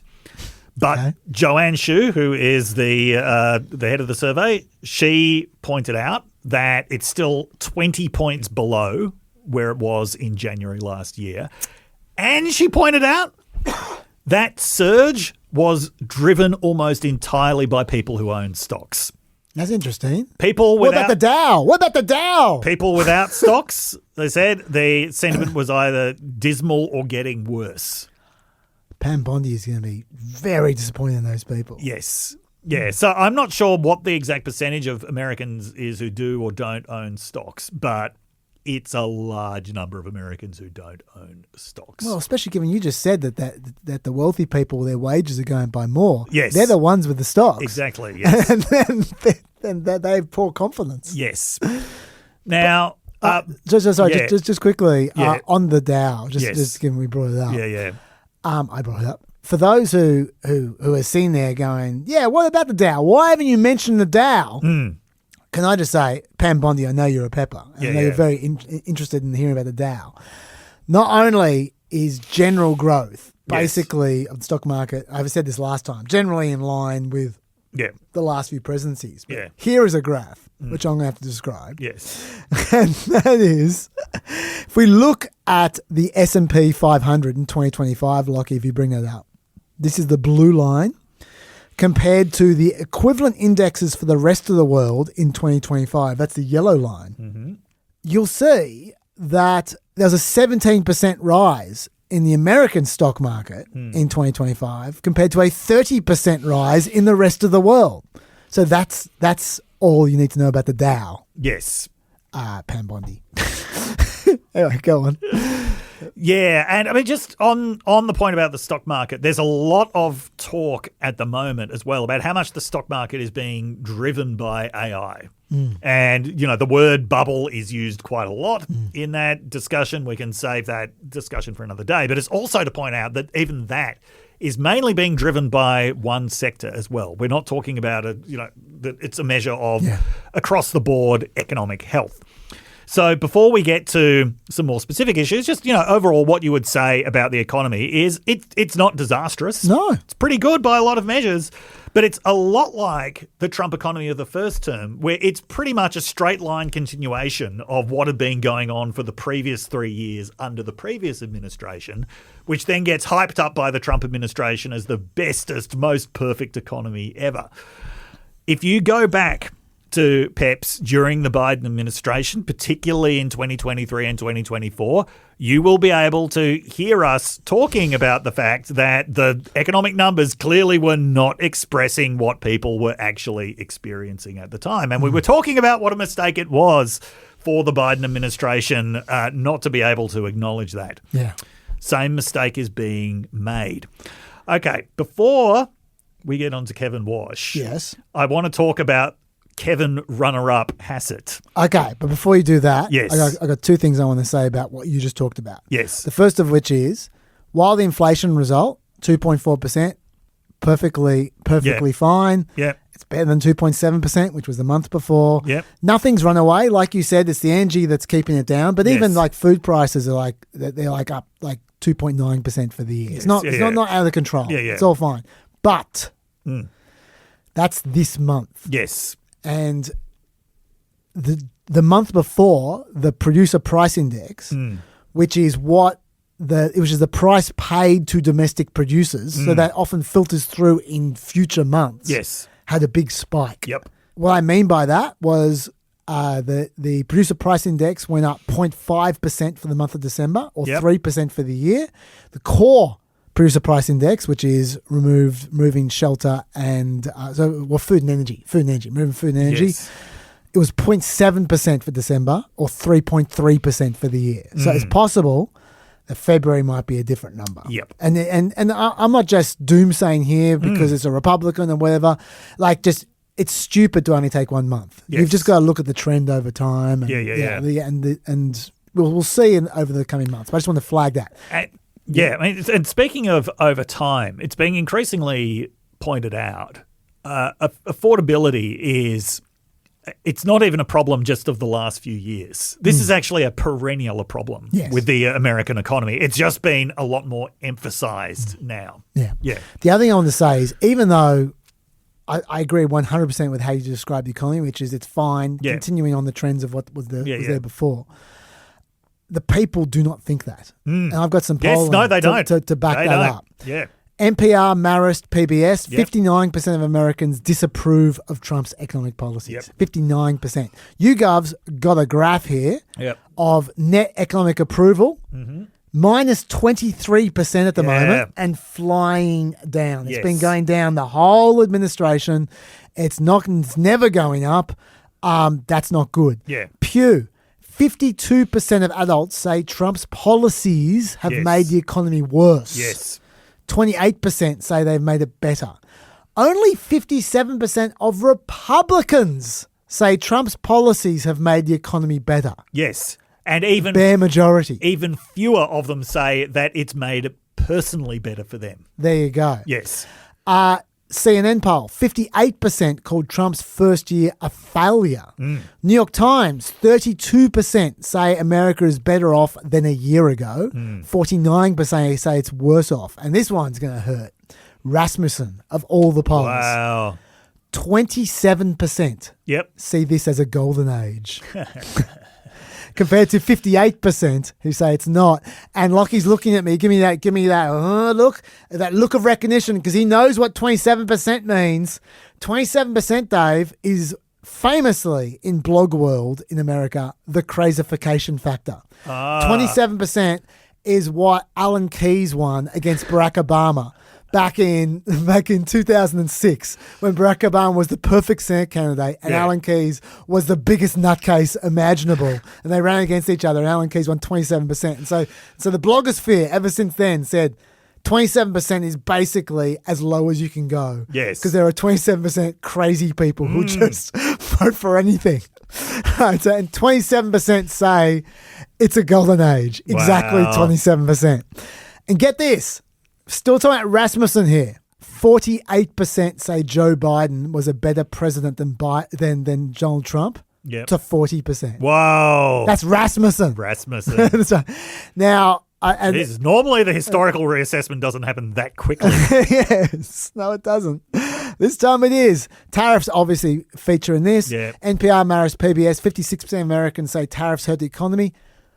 46% of non-college white men say tariffs hurt the economy, compared to 41% who say they don't. Yes. So he's losing non-college white men on tariffs. Yep. But wait, there are one or two arguments. I've already pointed out Peter Navarro's very convincing argument, but there are some other arguments that we need to weigh up that might change the people's mind. All right, yes. First of all, try this from Donald Trump. This is the greatest period of anything that we've ever seen. Okay, the greatest period of anything ever. I'm not sure if you're convinced by that, but Fox Business's Larry Kudlow knows that while that might not be 100% accurate, it doesn't really matter. Trump has made the Republicans the optimistic party. He is optimistic. He may embellish his numbers from time to time, but I think people love an optimist. He wants to make America great again. He says we're the hottest economy in the world. He says he's got over $18 trillion in foreign investment. I don't care if the numbers aren't precisely right. The optimism is precisely right, Newt. Yes, the optimism is precise. Who cares about the numbers? Finally, just in case there's still some negative Nancys out there, and I don't believe there are. I think I've convinced everyone. But just in case there are some negative Nancys not convinced by these excellent points, the White House put out a press release last week, just before those numbers came out, when they were worried. Yes. And it was headed, "Don't be a panickin'." What an effective argument that is. Don't be a panickin'. Here, White House. I 100% agree. So, Dave, now we've dealt with public opinion. Tell us about Kevin Hassett. Yes. So Kevin Hassett was the runner-up for the Federal Reserve. He was the favourite until quite recently. Yes. Yeah. But then Trump decided he wanted to keep him around the White House. He was too important to let go. Nothing to do with all the economic guys saying, we don't want Kevin Hassett. Anyway, Kevin Hassett, who you may recognise him from PEPs, as whenever he's on TV, he just has this very broad, fixed grin as he's saying complete bullshit. Yeah. Anyway, well, he's at it again this week. He was very, very upset with the New York Federal Reserve. Why is that? Because the New York Fed released a report which basically supports everything everyone else has been saying, which is that consumers carry the majority of the tariff burden. Ah, yes. 90% of the tariff burden. That's more than the majority. In fact, gets passed on to consumers. And this report found that on average, tariffs had put the cost of consumer goods up by 11% this year. Oh. In the last year. Now, New York Fed, stop being a panickin'. Stop being a panickin', New York Fed. Well, he had worse things to say about it than that. Oh, please read them. He actually said that the New York Fed should be disciplined. Wow. Disciplined, that staffers should be punished for this article. He said, so it was authored by 4 people, including the New York Fed's head of labor and product markets. He said, it's an embarrassment and the worst paper I've ever seen in the history of the Federal Reserve System. He said somewhere else that it wouldn't be accepted in a first-year economics class. Okay, So what's the basis for this? He says, prices have gone down. Inflation is down over time. Import prices dropped a lot in the first half of the year, then leveled off, and inflation-adjusted wages were up $1,400 on average last year, which means that consumers were made better off by the tariffs. We'll come back to the vast Thelma and Louise leap of logic that has taken place there. And consumers couldn't have been made better off by the tariffs if this New York Fed analysis was accurate. No. The thing is that things like inflation, there are multiple causes going on, multiple factors going into it. And the fact that inflation has come down over time, that is not ipso facto logical truth. That means, therefore, tariffs must be making prices go down. And he even says inflation wages, adjusted wages were up 1,400 years, which means consumers were made better off by tariffs. So he's suggesting that the tariffs were increasing wages. Now, okay, this is a claim that Donald Trump has made, but just bearing in mind that the tariffs are aimed at protecting the manufacturing sector, which, as we've seen, has added a grand total of 5,000 jobs in the time that Trump has been president.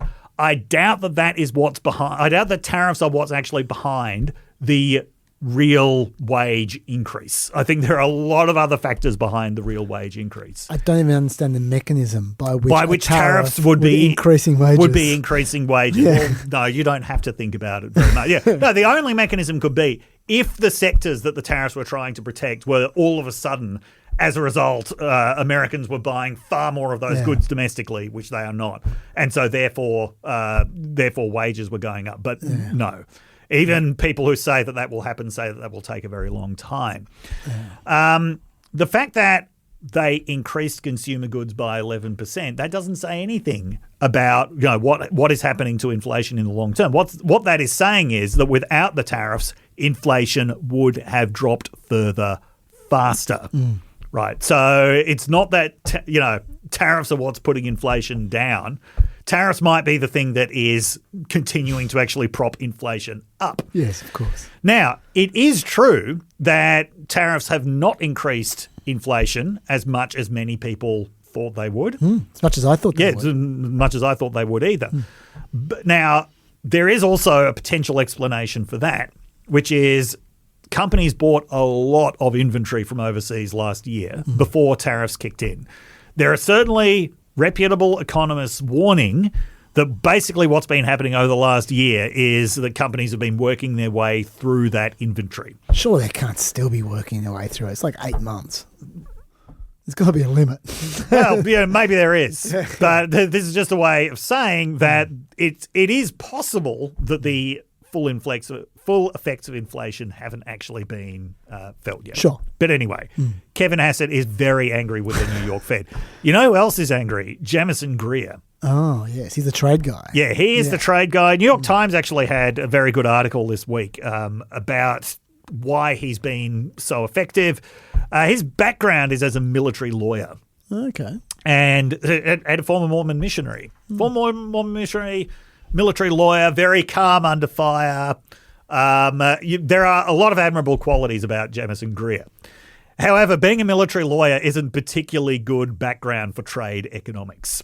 Sure. So Jamison Greer has particularly taken umbrage to the claim that tariffs are basically a regressive tax. That is, they affect lower income people more than higher income people, which is in line with what we were talking about a little bit earlier. Of course they do. Of course they do. No, but listen to this. Yes. Listen to this. He says, no, because rich people spend more than poor people. How could this possibly be regressive? Now, yes, it's true in absolute terms. Rich people spend a lot more. But not a higher percentage of their income. Exactly. It's the percentage of income that actually matters. Poor people are spending a lot more of their income in percentage terms than rich people are. Poor people are spending 100% of their income on their day-to-day expenses. Yes. Rich people are not. No. Yeah, they save something. Yeah. So I'm very disappointed in you, JG. And I'm calling you JG because that's what your name was in the Signalgate chat, and that's why you weren't in it and Jeffrey Goldberg was in it instead. Yes. So anyway, they're both very angry. Very angry with the New York Fed about this. But okay, but let's get to Kevin Warsh now. Now, okay, remembering he's the nominee for the chairmanship of the Federal Reserve. If the DOJ keeps up its ridiculous cases against Powell. It's investigation against Powell and other members of the Fed. He might not get confirmed. No. That could be the retaliation that takes place if they keep up this ridiculous shit. Yeah, so... Well, that's not just you just speculating wildly. Like Tom Tillers... Yes. Who found his balls as soon as he as soon as he realized that he wasn't coming back. No. and so he didn't have to suck up to Trump anymore. Yeah. Has just flat out, I'll read it. This is his tweet. Kevin Yes. Warsh is a qualified nominee with a deep understanding of monetary policy. However, the Department of Justice continues to pursue a criminal investigation into Chairman Jerome Powell based on committee testimony that no reasonable person could construe as possessing criminal intent. Protecting independence of the Federal Reserve from political interference or legal intimidation is non-negotiable. My position has not changed. I will oppose the confirmation of any Federal Reserve nominee, including for the position of chairman, until the DOJ's inquiry into Chairman Powell is fully and transparently resolved. And it's not just him, Murkowski as well, but the reason why Tom Tillis matters more than Murkowski is because he's on the Senate Banking Committee. He is. And if he says no, Warsh is not getting through the Senate Banking Committee. That's right. And then he's not getting confirmed. Yes. So that is a critical vote there. Yeah. Now, under normal circumstances, Warsh would be a shoo-in. So Warsh is, even though he's been talking about a lot recently, wanting to reduce interest rates, he's not actually a Trump guy. He is actually a very conventional, orthodox, conservative economist. He was a Bush guy. He was a Bush guy. Yeah, he was the youngest ever nominee, I believe. He was. For the Fed. Yes. And you know what his biggest cause always was? Independence of the Federal Reserve. There's one consistent line that goes through all of his thinking and advocacy. It's independence of the Federal Reserve. I mean, having said that, he has had some astonishing changes in opinion about inflation and interest rates, depending on who's president. That is very true. So while the president might not lean on him, he might lean on himself. He might. Yes. Like he literally...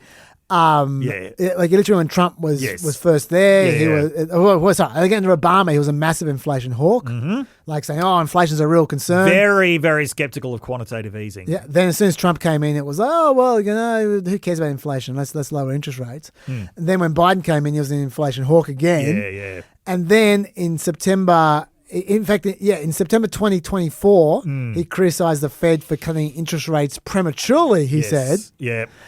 And then under Trump, in November 2025, he argued that the US was on the verge of an AI-driven productivity boom. That would be a significant disinflationary force, and so therefore the Fed should abandon the dogma that inflation is caused when the economy grows too much and workers get paid too much. So he just flipped again. And I might add, he didn't explain why America was on the verge of an AI-driven productivity boom in 2025, but wasn't in 2024. Yes. Because people have been saying it for a while. They have been. Yeah, but he just cared about it now. Yeah. I want to come back to right at the end of all this economic stuff. I want to come back to AI and the stock market. Yeah. So, yes, he certainly is capable of changing his mind about things as the circumstances change, especially who's in the White House. Yes. He actually worked with Ben Bernanke for a while, but left during the quantitative easing period. And that brings me to the next very important point, which is he is very critical of the Federal Reserve's balance sheet. Consistently so. Consistently. He is actually consistent about that. Now, when quantitative easing was happening in response to the global financial crisis, one of the big things that this referred to was the Federal Reserve buying a lot of US Treasuries, so those bonds, and mortgage-backed securities. Can you explain what the point of that was? So the point of that is to provide economic stability, right? So that you've got a buyer for these goods, you've got the Federal Reserve holding a huge amount of debt. Like I think at its peak it was something like 12 trillion. It's down to 6.6 trillion now, but it's very high. It was 12 trillion. So there are a couple of purposes to this. I would say that the most fundamental one is actually just to give people confidence that the system is not going down, right? If the United States government, if the Federal Reserve is holding this much in bonds and mortgage-backed securities, that just it gives people enough confidence that the system is not going down, that people will spend and invest. It also frees up credit in the system. Yep. Right. So those are the two big purposes of it. Now, certainly a lot of people, not just Kevin Warsh, have questioned why this long after the global financial crisis there are still this many assets on the balance sheet. Right. So 6 trillion. And one of the answers to this is Well, it's quite hard to reduce that without sending interest rates up. Yeah. So if the federal government starts unloading bonds, that is going to send the bond yield up, right? That sends interest rates up. So even though when we think of the Federal Reserve and we think of interest rates, we think, the short-term cash rate, right? So that's basically the amount that it takes for banks to borrow off each other, and that's certainly a very direct lever. Yeah. Sorry, I just feel like we should explain to people because this stuff is very complicated. Yeah. Why that would send the bond yield up, and just to explain to people, the reason why is because when they're selling off a bunch of treasuries, it makes them less valuable, which means you need to pay people more to get them to buy treasuries. That's right, yes. And to pay people more, you pay them a higher interest rate. That's right. That's the yield. Yes. The yield is the interest rate that you are paying them to buy to take bonds from you. So those interest rates will go up in the future to convince them to buy those treasuries. Yes. And so that's why the yield goes up. And that has an effect right throughout the system. Right. So in the same way that the short-term cash rate has an effect right throughout the system, so does the bond yield. So Kevin Warsh is this, he is definitely a balance sheet hawk. But if he wants to reduce that balance sheet, that is at odds with the project of lowering interest rates for ordinary people. Right. So if the bond yield goes up, mortgage rates will go up. And mortgage rates are still at something like 7% at the moment. This is one of the factors that is feeding into the economic pain that people are feeling, not just mortgage holders, but renters as well. So, trying to mess with the balance sheet could be difficult. And to his credit, he knows that. And everyone around him knows that. It actually gets worse as well. And that is, quite aside from all of that, on top of that, because there's such a large deficit these days, and there's so much debt owed. They're rolling over $9 trillion in maturing debt just this year. And every single time you roll over that debt, you need to get someone to buy treasuries to pay for that debt. Which means that's going to affect the yield as well, right? In particular, the US economy is heavily reliant on foreigners to buy all that because there are only so many Americans to buy all this debt, right? So foreigners own about $8.5 trillion or 30% of the debt at the moment in terms of US Treasury bonds. Right. Okay. The problem is this. Foreigners have decided sometime in the last few years that they don't rate the value of US government bonds anymore. That's right. And over the last year, the dollar has lost more than 10% of its value at a time when it should be going up because of these tariffs. The tariffs should be driving the dollar up, but they're actually going down. At the same time, gold prices have soared by 70% because people aren't buying the dollar, they're buying gold. All right? And so given that Warsh, even without all this shit, he doesn't want to mess with, he wants to reduce the balance sheet rather than increase it. There's all these reasons why people are going, man, you need to spend some money to get the foreigners interested, to increase the yield, to get the foreigners interested in buying the debt. And he might not do that because he already hates the balance sheet. So there's a potential. Now, the other guys in the Fed, they might not go along with him. That's right. He's just one vote. We have to. This is a really important thing to keep in mind, right? He's one vote out of 19. Something. Yes. Yeah. But having said that, if he has any influence at all, the American economy might have some serious tension about how to deal with the bond markets in the next couple of years. So these are the potential problems that Kevin Warsh is facing. As I said, I just want to come back to the stock market for a sec and AI. It just strikes me that there's an enormous amount of quasi-religious faith going on in the stock market at the moment, especially in AI, but in other tech stocks as well.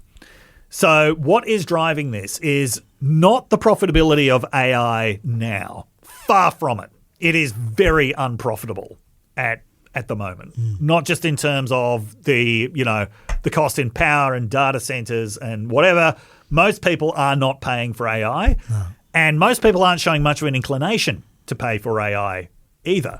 We're seeing increasingly software companies, because of the degree of investment in AI are basically forcing AI products onto customers who don't particularly want them. Basically, every application that I use at work is now overrun with annoying AI shit.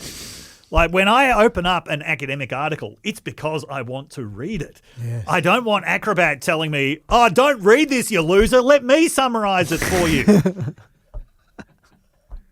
Right? I don't want AI giving me summaries of Zoom meetings. And you wouldn't pay for that? I would certainly not pay for that. No, when I'm finished with a Zoom meeting, I want it to be over forever. Yes.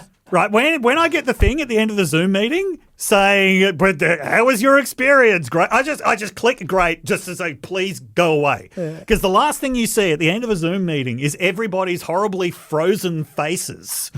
As you click end, it's like, don't bring the faces back. So no, I certainly don't want AI like reviving the memories of Zoom meetings, and I would say I don't think that most people want that either.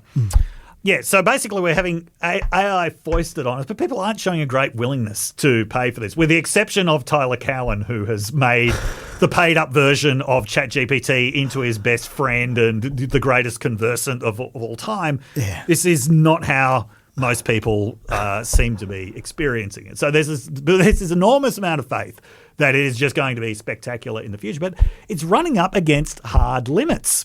The amount of power that is required, the number of data centers that are the chips that are required, but they might not even be the hardest limits. The hardest limits might be on the amount of data itself. So for AI to make these genuine, like order of magnitude leaps, it needs a huge amount of training data. There is only so much training data that's available in the world, even if you are stealing everything that you can get your hands on. And they're beginning to run up against the limits of the training data, which means making these new great leaps in the future, the data might just not be there to make it. Now, there is some possibility that people are talking about that, well, maybe AI could generate its own data to train itself on. Which that raises the possibility of what I've seen referred to. It might have been by Cory Doctorow or it might have been by someone else as Habsburg AI. That after the royal dynasty that was famously inbred. So basically, yeah, and we all know that there are mistakes in AI. There are mistakes in the training. Imagine those mistakes just getting magnified and amplified by AI training itself on its own data. That was literally my prediction 10 years ago. There you go. When I first heard about AI, that was why I was skeptical about it at first. That's going to take. That was going to be a huge hump to get over. Yes, yeah. And the fact that people are actually talking about it seriously happening now, that makes me very excited. But if you don't, I nailed it. If you don't believe me about what I see as the level of quasi-religious faith going on in tech stocks at the moment. I just want to mention this. I've actually been waiting for a chance to mention this for ages, but we were on a break when it happened last year. I want to talk about the Elon Musk $1 trillion incentivization, right? Just listen to what the Tesla board said about this. It says, the Tesla board argued Friday, it is imperative for Tesla's continued success and transformative growth that Mr. Musk be retained and highly incentivized to focus a significant amount of his time and efforts towards achieving his vision for Tesla. Okay, now look at that language. It's basically saying that this entire company, one of the biggest car companies in the world, is entirely dependent on this one man. This one man and his vision and his focus. Now, obviously, peppers who've been listening for a while will know that I think that Musk's vision and focus is severely overrated. I don't think that someone who is posting for 18 hours a day is actually as focused as the board seems to think it is. But he's focused on the wrong thing. But it is. It is just this incredible faith in one person. I personally don't think that any person would be worth $1 trillion to any company. I just don't think that's how it works. Well, he's only getting $1 trillion if he produces that much wealth. That is true. This is what qualified. comes back to faith. They think that he actually can. I just want to ask, what is functionally different between this and basically placing an offering before a god? In fact, classic Dave. Musk resembles like a Greek or Roman god quite a lot. I'm not saying that in a good way. No, it's a bit paunchy. Yeah. Yeah, I'm saying that more in the way of he is capable of doing great things, but he's also very unpredictable, often does things that make no sense whatsoever. He's got emotions that he just cannot control. And, in order to actually make him do stuff for it, we constantly need to be flattering him in a lot of different ways. But tons of kids. Good call. Tons of kids, yes. But the most important reason why is it's this transactional relationship with him. That's how polytheism worked in the ancient world. You didn't believe that there was one God who was responsible for everything, as there were different gods responsible for different things. And to get their blessings, you had to have, a transactional relationship with them. You had to offer offerings to them. So, I really think God for great replacement theory. Well, I mean, the thing is, and this isn't too far away from his own transhumanist beliefs. Yeah. Right? Transhumanism comes down to the idea that there's this extreme tail of the IQ distribution, which is this is what basically has to take over humanity and populate the entire universe with its offspring. Oh my God. And Musk sees himself as part of this. This is amazing. We're just going through all my old theories here, even without sorry, you finish your point, then I'll tell you my other theory. Yeah, another old theory. For all that we think that the world is becoming a more secular place, I don't think it is. No. God, the great God Musk. Okay, this is got nothing to do with anything, but you just literally raised another one of my old theories about this kind of stuff. Not really AI, but the robots. Yes. There was a period there about 10 years ago where there was a lot of fear-mongering about the robots. Yes, and Elon Musk was right at the top of the queue going, the robot's going to kill us all. And what I always said at the time, and I stand by this, we'll come back, we'll revisit this one in PEP 2060 or something. Yeah. And I boldly predict that there will never be a time when it's humans versus the robots, right? And the robots overcome us Terminator style, like Skynet style. Yes, I don't think it's ever going to happen. I think what's going to happen. This is not tomorrow. This is way off in the future. Yes, when we finally get the robotic kind of technology really happening. Yeah. What's going to happen is the rich people, the Elon Musk of the future, whoever that's going to be, is going to incorporate robotic technology into themselves. Yes, they're going to give themselves a perfect memory. They're going to like a perfect sort of data style capture of memory. They're going to replace body parts. They're going to make themselves essentially immortal. Yeah. And we're going to split off into two species, which is the augmented human race and the rest of the human race. And the rich people will be the augmented humans, and the schleps will be the normal humans. And the people who you need to worry about are not the robots. It's going to be the augmented people, because they can have all the technology of the robots, but the personality of people. Yeah. And I'd trust a robot any day over a rich guy who thinks they're immortal. Think about how that's going to screw with their heads. And they're still going to be really bad at posting. They probably will.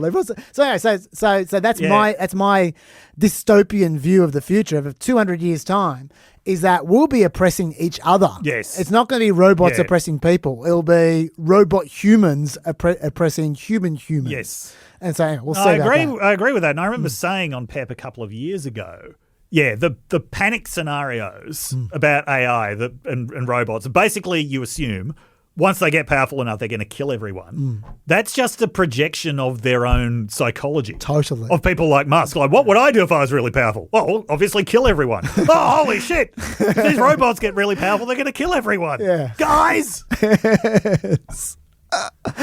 Yeah. Yeah. Oh, we really got off topic there. But it was interesting. Yeah. Don't edit this, Lockie. This is good. Yeah. It's good stuff. But anyway, I think Okay. so to finish off that point, I think that the stock market is really buoyed by faith at the moment. I'm glad you remember where we're going. Yes. Actually, this is actually slightly relevant. This is going to be very quick. Okay. Another thing which I think a lot of people, another mistake I think people make with AI is they assume once we get the innovations right, it's just going to fly. It's going boom. They're like from 1 month to 6 months later, the human race is going. It's just not going to work like that. No. Whenever there's any kind of technology, you need to wait for really annoying people to implement it. And it always takes so much longer than you think. Even to this day, there are government departments in America that aren't computerized. Yes. The health system is not computerized. No, relies on faxes. There is going to be the AI equivalent of that. There is going to be so many businesses and so many government departments and all the rest of it. They're going to be still implementing 20s AI in the 50s. Yes. That's just what happens. By the every way, single I'm time. really glad that you're now referring to decades without putting 20 in front of them. This is Yes. what we need to do. We're in the 20s now, people. We are. So anyway, that's not me poo-pooing it, the technology. I'm just saying human nature is unfortunately to dampen down the speed of progress by how slowly we implement it as a species. Yes. And that will happen with AI just like every other technology. Okay, my turn. Yes. Immigration. I normally put that at the very end. Not this time. Okay. I want to get this out. Yes, get it out. All right, I want to finish this immigration section once and for all. Let's start with the good news. The good news is, thanks to the Supreme Court while we were away, the National Guard is gone. Yes. They left during January. I'm talking about the places where they were unwelcome. Yes. Which was Chicago. The 500 in Chicago are gone. The 200 in Portland are gone. The 100 in Los Angeles are gone. This is one of those examples where my faith in Supreme Court, which I keep on getting criticised for having, actually paid off. Yes. They actually did say, bugger off. Yes. Which is good. Now, and the places where they're wanted and allowed, they're there. That's fine. Yep. 2,500 National Guard troops remain in Washington, D.C. because that's the rule. They can be there. And Muriel also, Bowser's she's welcome fine with them. it. Yeah, Muriel Bowser's fine with it. Memphis, New Orleans, they've still got National Guard because their state governments want National Guard. That's right. So that's fine. That's the way it should be. Good. That's good news. Talking about Chicago, you might recall I told you, I don't remember if it was you, Dave, or someone else sitting there, at the end of last year about an unfortunate police shooting in Chicago where DHS, as usual, completely lied about what happened. By the way, farewell, Tricia McLoughlin. She's not a topic, but I'm so pleased to see the back of her. Tricia McLoughlin, the biggest liar in the government, now the biggest ex-liar in the government, told a sordid tale about ICE. Well, no, now the biggest liar who's no longer in the government. That's true. She's certainly not an ex-liar. That's true. That's true. She told a sordid tale about ICE being ambushed and boxed in by activists, chasing them in 10 cars chasing them, surrounding them, boxing them in. The ICE officers had to shoot their way out to save their very lives. It was such a tragic tale. They shot 5 shots through the front windshield while they were about to be run over, said Trish McLoughlin. In reality, there was one car following ICE. It was honking and warning people that they were ICE because, of course, it wasn't a marked car and they were plainclothes officers. ICE then turned around, rammed her car, parked across the road so she couldn't get past, and then he got out of the car with his gun to shoot her. She turned the car to drive away. And then this agent, Charles Exum, took aim while saying on his body cam, because we now have his body cam so we can hear it, "Do something, bitch." And then he shot Marimar Martinez 5 times as she was trying to drive away from him. 3 shots were fired into the passenger side. A 4th kicks out the rear passenger window. A 5th went from the back of her car through the front passenger seat. She did have a gun, by the way. They originally said, oh, she had a gun. Yeah, she had a gun in her purse that she never touched. He then went...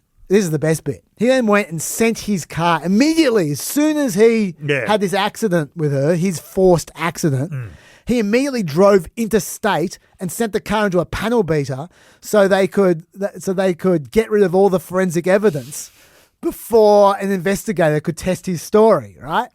And then he boasted to his buddies in a text message that he shot her 5 times, but she somehow had 7 bullet wounds. And they all said, oh, legend, we'll buy you a drink, yeah. Anyway, originally she was called a domestic terrorist by Tricia McLoughlin, of course, and charged with assault. And then the evidence gradually came in over the months. Yes. And eventually the body cam footage was revealed as well. Then they dropped the charges. Now Marimar Martinez is suing them. This week, when a bunch of this guy's text messages and the body cam footage was finally released to the public, Exum, the agent, was finally put on administrative leave 4 months after the shooting, when the evidence became public. So that's the very tiniest of victories. Yeah. But it's a Lilliputian victory, if you will. Oh, nice. But another example of an ICE agent getting caught lying, slightly bigger victory, Yes. is another example from this week. On January 14, 2 ICE officers were involved in a skirmish with 2 Venezuelan immigrants in Minneapolis. One of the agents shot one of the migrants in the leg. The agent said the 2 migrants were assaulting him with a broom and a shovel, and that's why they shot him. Homeland Security Secretary Kristi Noem at the time called it an attempted murder of federal law enforcement. They were charged with assault. Within a few weeks, the case was dismissed. Acting ICE Director Todd Lyons said the 2 men were going to be investigated for lying under oath. And it turns out the agents actually shot the migrant through a closed door in the migrant's home. So it's hard to assault someone when you're inside your house with the door shut and they're on the other side shooting at you. But anyway, the Lyons said a joint review by ICE and the Department of Justice of video evidence has revealed that sworn testimony provided by 2 separate officers appears to have made untruthful statements. Both officers have been immediately placed on administrative leave pending the completion of a thorough internal investigation. The U.S. Attorney's Office is actively investigating these false statements. Now, sure, they were still charged with assault originally. Kristi Noem still did the usual drive-by character assassination, but this time they actually conducted a real investigation from the beginning. They weren't forced to by journalists, which is what happened in Chicago. And they obtained justice within a few weeks. That's an improvement. That is an improvement. Okay, at this rate, DHS might be functional within 4 or 5 years. Look, I'll take what we can get. These are signs of life, and then so I'll take that. The other good news is that Operation Metro Surge is over. Yes, it is in Minnesota. The feds are going home over the next few weeks. Bordazar, Tom Homan, he attributed the end of the surge to increased cooperation from Minnesota police. He said, it's less of a sanctuary state for criminals. Now, once again, I forget who I say this to. I'm not sure this was you I was talking to about this. That's spin. Yes. Minnesota was never a sanctuary state. Nope. Recall, DHS was claiming there were 1,360 criminal illegal immigrants in Minnesota custody they had no access to, according to them. According to the Minnesota Department of Corrections, there were only records of 380 non-citizens, full stop, in state prisons, and the state prisons where the serious criminals all are. Yes. They don't hang around local jails. Out of them, only 270 had ICE detainers at all. And they said, when they're released, we'll tell you, because it's state law for us to tell you. Yes. Unlike what they're pretending. Yes. And when Minnesota Department of Corrections actively looked for them, because they were copying so much heat about these so-called ICE detainers, they actually found only 100 of the illegal immigrant criminals with ICE detainers in their prisons. Like a bunch of them were long gone, the records were out of date, all that kind of stuff. And as I said, they were going to know via ICE anyway when they left. That's state law. Okay, so much for a sanctuary state. But let's look at the final numbers of Operation Metro Surge to see just how effective it was, shall we? They made a big song and dance about arresting 4,000 illegal immigrants. That sounds like a lot. Yeah. But the operation began on November 29. They pretend they're all criminals. In reality, if we look at the usual rate, probably about 1,000 of them are criminals. They'll have a criminal record. That's the usual rate. They're mostly probably gardeners or contractors or construction workers. That's usually what it is. But how many officers were on Operation Metro Surge? Last I checked, it was 3,000. Yes, it was.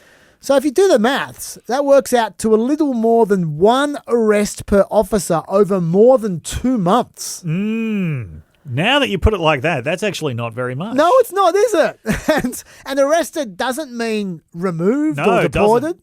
A number of those would have been released or unfairly arrested or whatever. Yeah. So you decide for yourself if you think it was worth it for a little more than 1 arrest per officer over 2 months. One more thing to consider. Operation Migration Surge placed the Minnesota U.S. Attorney's Office under so much pressure that they couldn't handle all their other prosecutions. So, for example, last week, one defendant turns up to court for a hearing for a drug charge. There's no one there for the prosecution. The original prosecutor resigned 3 weeks ago and they've got replaced. So the U.S. Attorney's Office asked to have the case dismissed rather than to assign a new prosecutor to handle it because they don't have a new prosecutor to handle it. There was another case dismissed last week, similarly, because they didn't have the manpower to prosecute a guy who had a 9-pound package of cocaine delivered to his house. Another one dismissed for a guy who federal agents said had a kilo of meth and more than 200 grams of fentanyl in his apartment. Now, bear in mind, at the same time as these cases are being dismissed, the administration is literally murdering people in the Caribbean that they accuse of smuggling fentanyl. Yes. People who probably aren't smuggling either fentanyl or drugs to America. They're probably smuggling low-level drugs to other countries. But they're killing them, but at the same time, they're cutting loose fentanyl and meth dealers in America who are in America. In America. It's just so consider that when you're weighing up whether Operation Metro Surge was worth it. Once again, you make the choice. I'll end this section with what I think is an appropriate eulogy from the Minnesota State Corrections Commissioner. Initially, the focus was cast as immigration benefit fraud. Then the narrative shifted to detainers and the state's alleged non-compliance. Then it shifted again to general crime and law and order. At one point, there were even references to voter fraud and election integrity. These shifting rationales coincided with political events and media cycles, not with any reality or change on the ground. To be clear, no one's denying that ICE took custody of some serious offenders. They did. And Minnesota welcomes the removal of truly dangerous individuals. But the data strongly indicates that those individuals were a minority of the surge's targets. Here. Yes. Do you have any comment before I move on? Only congratulations to the people of Minneapolis. You won this battle decisively. They sure did. Meanwhile, the thug factor generally has been turned right up in the last few weeks. I told you before about ICE's newfound use of the crime impeding an operation as justification to arrest you for anything. When you're filming them, when you're yelling at them. Oh, by the way, I don't have the footage queued up, but Rand Paul got Todd Lyons on the record in a hearing to say that he's not against the law to film or to yell at an ICE officer. Yes. So this impeding an operation bullshit. Yes. The head of ICE says that they're not actually breaking the law. But anyway, the guys who are saying impeding an operation, they've forgotten that the law says it needs to be forceful, which filming and yelling is not. Yeah. But it's led to moments like this, where a woman was following in an ICE car and then they blocked the road illegally. And then, Lockie, start rolling the footage now. I'll talk over it. 3 guys got out and pointed guns at her face before they arrested her. So you can see here the red car getting in the way so she can't drive past it, and then they just whip out and just point the gun right at her face. These 3 masked guys in no uniform at all, looking like bank robbers in like a 1970s film. That's the kind of scenario, and then you can hear them demanding she comes out. You guys, I need CEOs here now. No, I will not get out of the car. You can't do this. Get your hands off of me. Get your fucking hands off me. Get your hands off me. I am not. Reminder, there was no suspicion that she was an illegal immigrant. No. The reason they were getting her out of the car was because she was filming them, which is legal. Yes. And they pointed a gun in her face. Yes. While they, in the end, by the way, the end of that story is they took her. Yeah. They put her in her car. They were driving her who knows where for how long, who knows. Yeah. Her husband was friends with the police chief. The police chief intercepted their car and got her out. Yeah. That's how she didn't end up wherever, in some dungeon somewhere. Yes. So that is how it works. Yes. Another story from the Salem Reporter. At around 11 a.m., I'm quoting the Salem Reporter here. At around 11 a.m. Thursday, Maria was driving alone to take care of a rent payment and buy a cake for her grandson when she noticed she was being followed for several blocks by an unmarked vehicle that did not have a license plate. The vehicle pulled in front of her and stopped, while another parked behind her. 3 men and a woman exited the vehicles wearing vests saying police, and one banged on her window, demanding she show them papers. When Maria did not immediately respond, the agents shattered her car window, forcibly removed her from the vehicle, and threw her to the ground, causing numerous injuries. As she was on the ground, the agents dumped out her purse, found her US passport, and left the scene, according to the SEIU union. Maria sustained a torn rotator cuff, concussion, and bruised ribs during the incident and received medical treatment at a hospital. Maria contacted the Salem Police Department about the incident but was told to contact the FBI since the incident involved federal agents, the union said. Another story. An off-duty police officer who was a US citizen simply drove past an ICE vehicle. She said they pulled her over. They demanded she present immigration paperwork and knocked her phone out of her hand when she tried to record them. She didn't have any paperwork, being a US citizen, and they drew their guns on her, and it was then and only then that she felt forced to reveal that she was a police officer for her own life. Yes. Here's another good one. Administrative subpoenas are being used to suppress dissent. According to the Washington Post, an old guy from Philadelphia emailed a lead prosecutor at the Department of Homeland Security, Joseph Dernbach, who was handling the deportation case of an Afghan refugee. This is a quote from the letter. Mr. Dernbach, don't play Russian roulette with H's life. Sorry, it is an email he wrote from his Gmail account. Err on the side of caution. There's a reason the US government, along with many other governments, don't recognise the Taliban, apply principles of common sense and decency. Not very aggressive. No. Later that day, he received an email from Google notifying him that an administrative subpoena had been sent to them from the Department of Homeland Security, compelling the release of information related to his Google account. Google gave him a week to challenge it, but he didn't really know how to challenge it. They just said, you can challenge it. Yeah. A few days later, DHS agents showed up his door. The agents showed him a copy of the email and asked to see his side of the story. And he explained it to them, and they agreed it was nothing, and the situation was diffused. But that's just because those agents were reasonable. Yeah. Imagine how you would feel if you wrote a polite letter. Yes. And you then hear that the government is soliciting your email, your identity details from your email, and they show up at your door, demanding you explain to them why you sent a perfectly polite email to the government. Yes.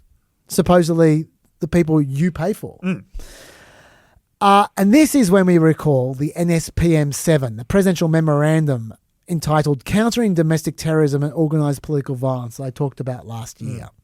This was a memo written after Charlie Kirk's death that basically defined a whole bunch of things as domestic terrorism, including opposition to the administration's anti-immigrant policies.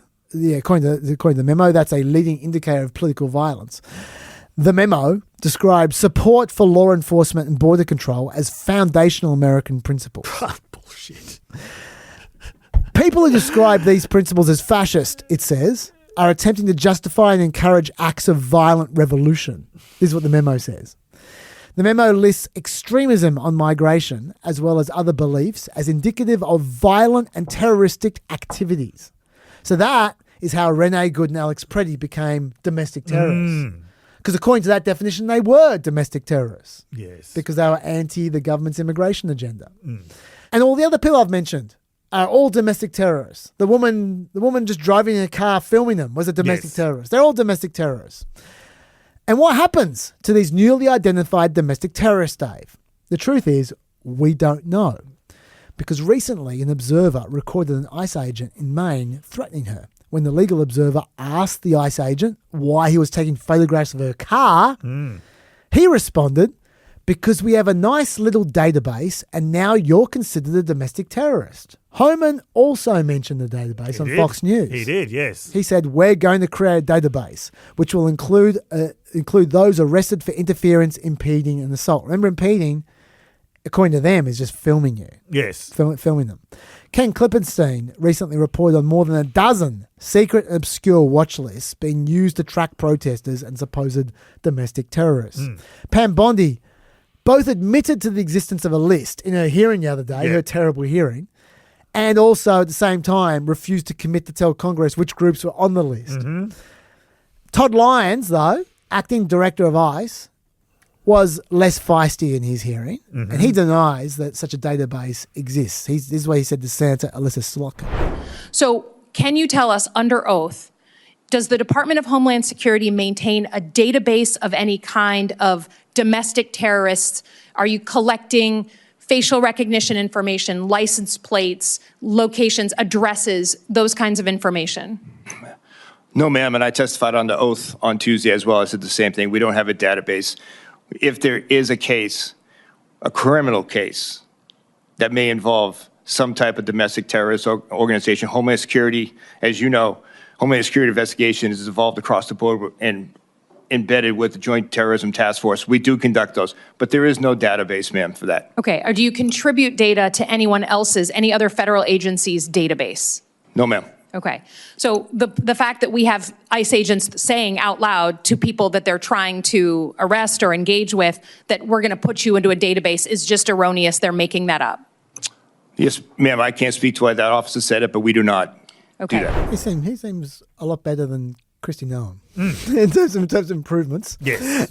And, for what's worth, DHS spokesperson Tricia McLoughlin, ex-spokesperson, says that her department does not administer a secret database. There is no database of domestic terrorists run by DHS, she says. So, we've got conflicting information there. You make up your own mind. The government's biggest liar, or previous biggest liar, Tricia McLoughlin, denies the database exists, but so does Todd Lyons, who seems more like a normal bureaucrat. And on the other hand, Tom Homan and Pam Bondi both openly say the database exists. Yeah. Needless to say, we probably should have more certainty on whether Americans are being placed on secret terrorism watch lists. Yes. I would have thought. You would think. And now they can stalk you as well. And when I say you, I mean you, potentially. Anyone. Every smartphone has an MAID, or a mobile advertising ID. Every time an app wants to show you an ad, if you have location services switched on, it will share your MAID and your precise GPS coordinates to people who pay for that information. Data brokers traffic that kind of information and sell it on to advertisers and to marketers. That happens to all of us. That's the world, right? That's 100% legal. It's also legal in America for ICE to buy that information. Yes. And they do. That's confirmed. Normally, the Fourth Amendment would require the government to get a warrant if they're to obtain any of that information for themselves. Yep. But nothing stops them paying for it. It's legal. And they do. Yes. And then they pull it along with any other information they can buy from, say, Ring doorbell cameras and the info that they have also legally gathered. Yeah. And with that, ICE is now utilising advanced social media monitoring to perform sentiment analysis, where they scrape TikTok and other platforms to monitor the emotional and political temperature of entire geographic areas, identifying resistance hotspots that they can then raid. That is confirmed. Yes. Which is a little bit scary. And by the way, that article came out after the new warm and fuzzy regime took over ICE. So that's still going. Yeah. The House passed a bill in 2024 called the Fourth Amendment is Not for Sale Act that banned the government purchasing data that they would otherwise need a warrant to collect. Yes. It's just sitting there in the Senate. Yeah. I'm not sure it's ever going to pass. I don't think it will.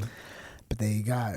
And obviously all of this I've just described gets worse when the new recruits show up. ICE used to have 10,000 agents. After the Big Beautiful Bill, they've got 22,000 now. They're about to hire another bunch. Before the Trump administration's expansion of ICE, most trainees receive 4 to 6 months of training. We've talked about the training they get now. Yep. You say 8 weeks, I say 47 days. I'm never going to forget that number, 47. 47 days training. That's less than pretty much every other law enforcement officer in America. Yeah.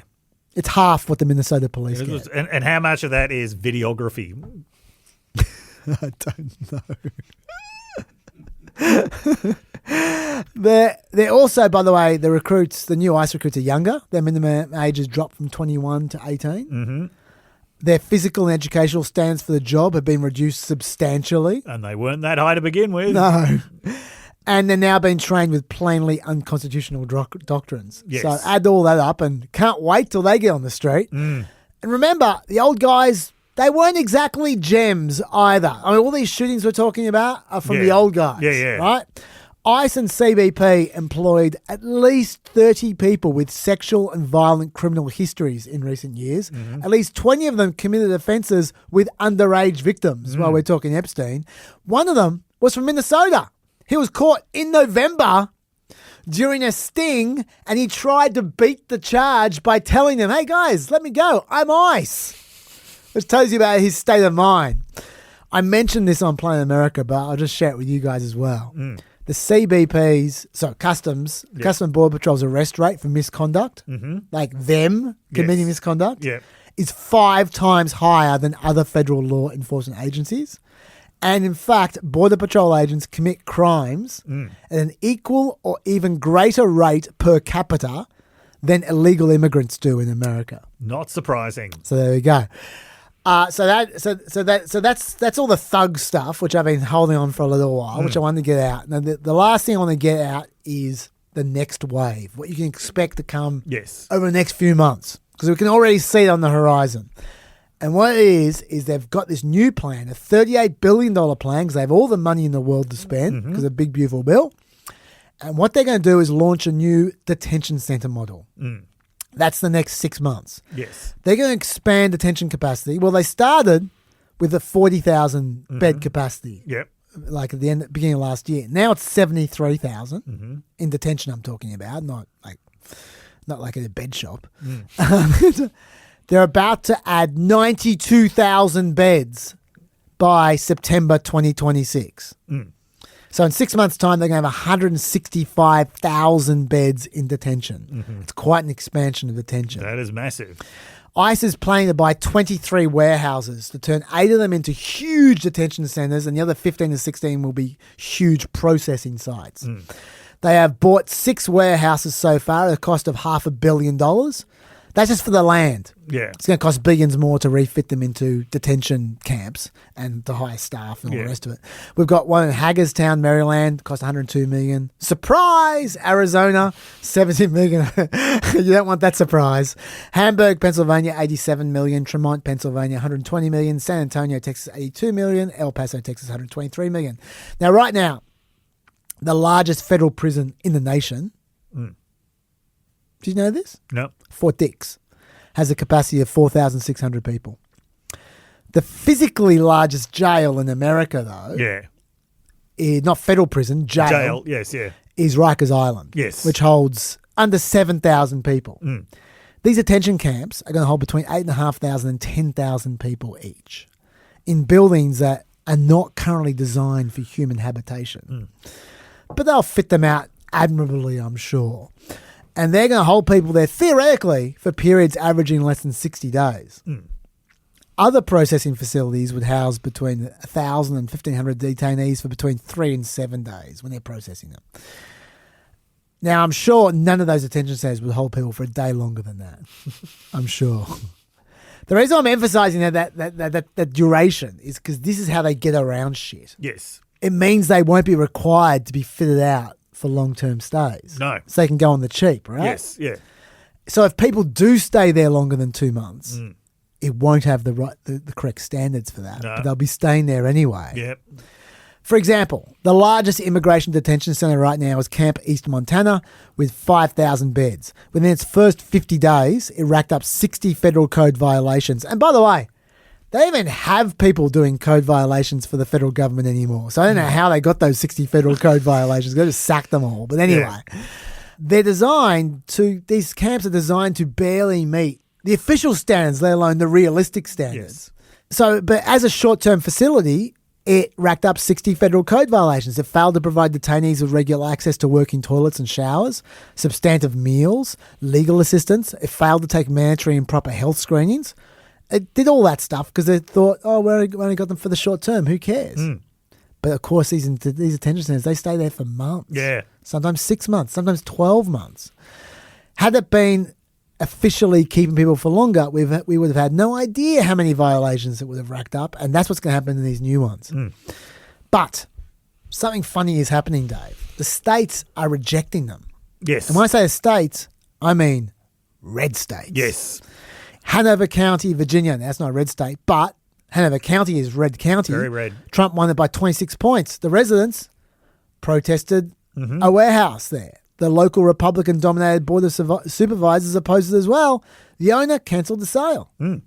Ashland, Virginia, once again, red place. The residents found out about an impending sale. They boycotted the grocery chain of the guy who owned the land until he withdrew the sale.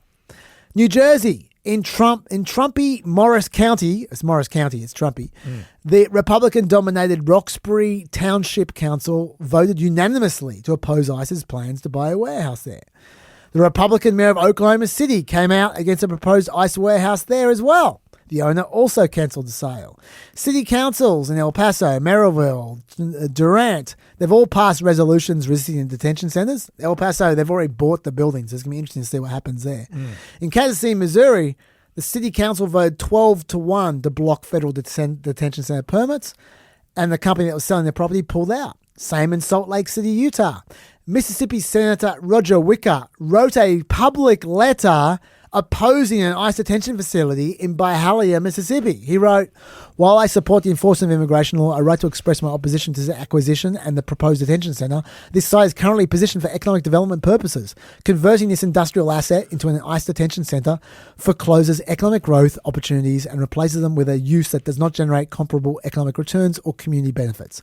Existing medical and human services infrastructure in Byhalia is insufficient to support such a large detainee population. Establishing a detention center at this site would place significant strain on local resources." And that is a great example of why people have a problem with it. Yes. In red states. Number one, local governments weren't even told or consulted. No. But also, they're federal property now. Yeah. They used to be a massive commercial entity. Yeah. Now it's a federal property, which means it doesn't pay local taxes anymore. Yep. That takes a huge amount of revenue away from the local area, because often these are the biggest properties in the whole region. So, for instance, in Hutchins, Dallas, they're losing $1.8 million in tax per year if that property becomes federal. Yep. Also, at the same time, they're imposing dramatically increased infrastructure costs for sewerage, for water, for garbage. And they're reducing the taxes these towns are receiving while increasing the costs they've got to pay for. Also, some of these places have triple the town's population in the detention center. So it's a huge amount of infrastructure. And also, Republicans also oppose detention of migrants while their cases are being heard. Yes. Everyone opposes that, apart from the Trump administration. So this is going to be a huge battleground over the next 6 months. Remember, unless migrants are a flight risk or a danger to the community, they're by law supposed to be released while being processed after being arrested. But the Trump administration has a policy that they don't care what the situation is. They don't care if you've been there for 20 years, if you've got a family, if you've got a job, if you check in with ICE every week. They don't care. Yeah. You're going to prison while you're being processed after your arrest, as far as they're concerned.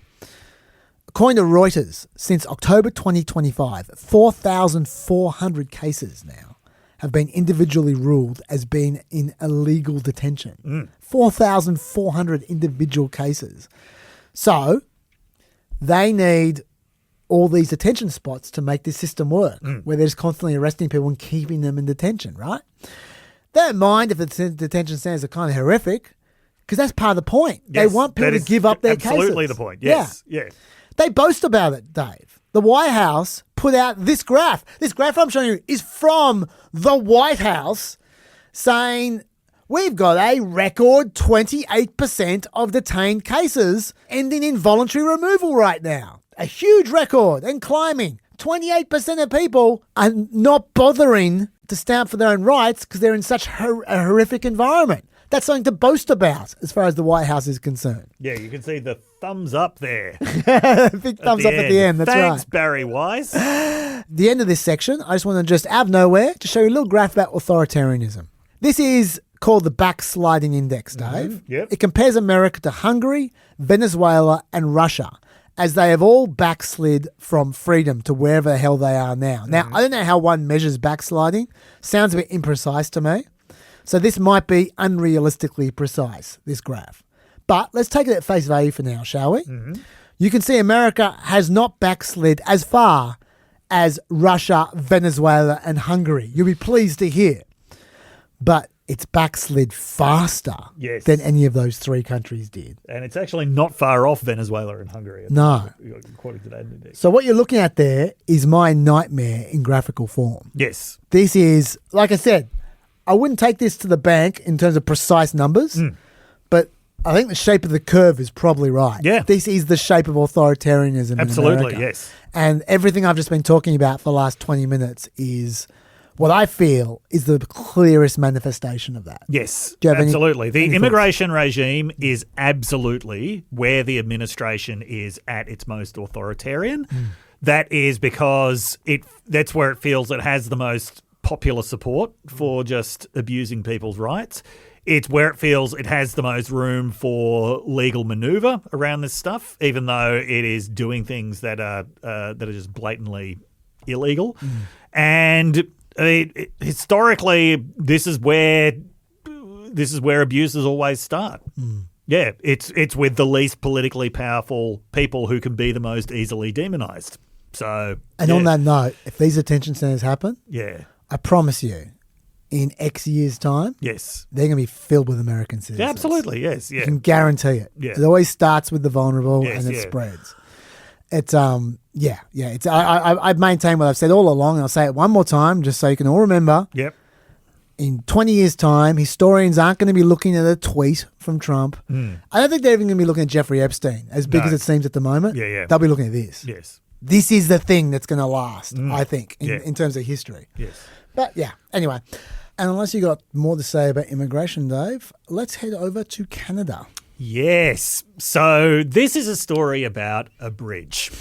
And it's not just a story about the rapidly deteriorating relations between the United States and Canada. It's also a Michigan story. It's the Michigan Corner.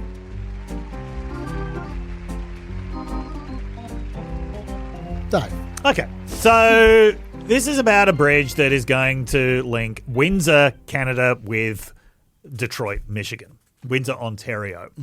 Fun fact about Windsor, Ontario. It is directly geographically south of Detroit. That is a fun fact. Yes, because of a quirk in the US-Canada border there. You can actually stand in Detroit and look south to Canada. In fact, it was often the very last stop for escaped slaves who were fleeing the United States altogether. That would be the last point, was making this crossing from Detroit to Windsor. So ironically, the last step that you would take as an escaped slave was south. Anyway, this is a very, very busy border crossing. It's actually one of the biggest border crossings in the world. The Ambassador Bridge, that is currently the only bridge that connects Windsor with Detroit, that accounts for 25% of the traffic between the United States and Canada on an annual basis. Wow. 25% of the traffic, and remembering these countries are each other's two biggest trade partners. Okay, so it's a very important piece of infrastructure. This very important piece of infrastructure is owned by one man, or more accurately, by one family. Yeah. Matty Maroon. Yes. Now, Detroit is a city where major business people have always been kind of revered as very significant figures. The people who often own a lot of things and a lot of infrastructure, like the Ford family, for example. They're kind of, in many ways, like the owner-operators of Southeast Michigan. Even when the Ford family was doing horrific things to workers at its Rouge River plant in Dearborn in the 1930s, they were also spending vast amounts of money on civic improvement, including commissioning a Mexican communist muralist, Diego Rivera, to paint this big mural, which is still there in the Detroit Art Institute, about the need for cooperation between Labor and capital. So the Ford name is on everything from Ford Field. They own the Detroit Lions. That's where they play. The Ford Hospital. Yeah, so the Fords are revered. In more recent years, Dan Gilbert, the CEO of Quicken Loans, which I think is now called like Rocket Loans or something, he basically bought large blocks of downtown Detroit. He bought more than 100 buildings, put in his own private police force, and embarked on this sort of restoration, beautification effort, which, there's something a little bit creepy about it all, but at the same time, the people do credit it with the revitalization of Detroit's downtown. So what I'm saying is Detroit is definitely a city that is open to very rich businessmen who will splash around a lot of money, then become revered figures. Sure. There's all a way of saying Matty Maroon is not one of those figures. Okay. Matty Maroon is utterly despised in Detroit, partly because of the fact that he has spent decades and vast amounts of money blocking any other bridge between Canada and the United States over that crossing. Because why has he blocked them? Because the bridge tolls that he collects are vast. Right. Every year.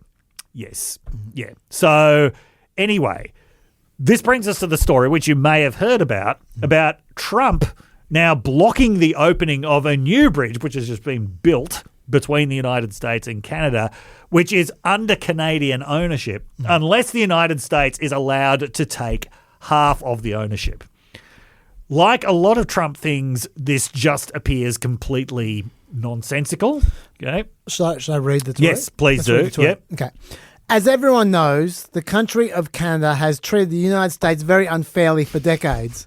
Now things are turning around for the USA, and fast, but imagine Canada is building a massive bridge between Ontario and Michigan. They own both the Canada and the United States side, and of course, built it with virtually no US content. President Barack Hussein Obama stupidly gave him a waiver so they could get around the Buy American Act and not use any American products, including our steel.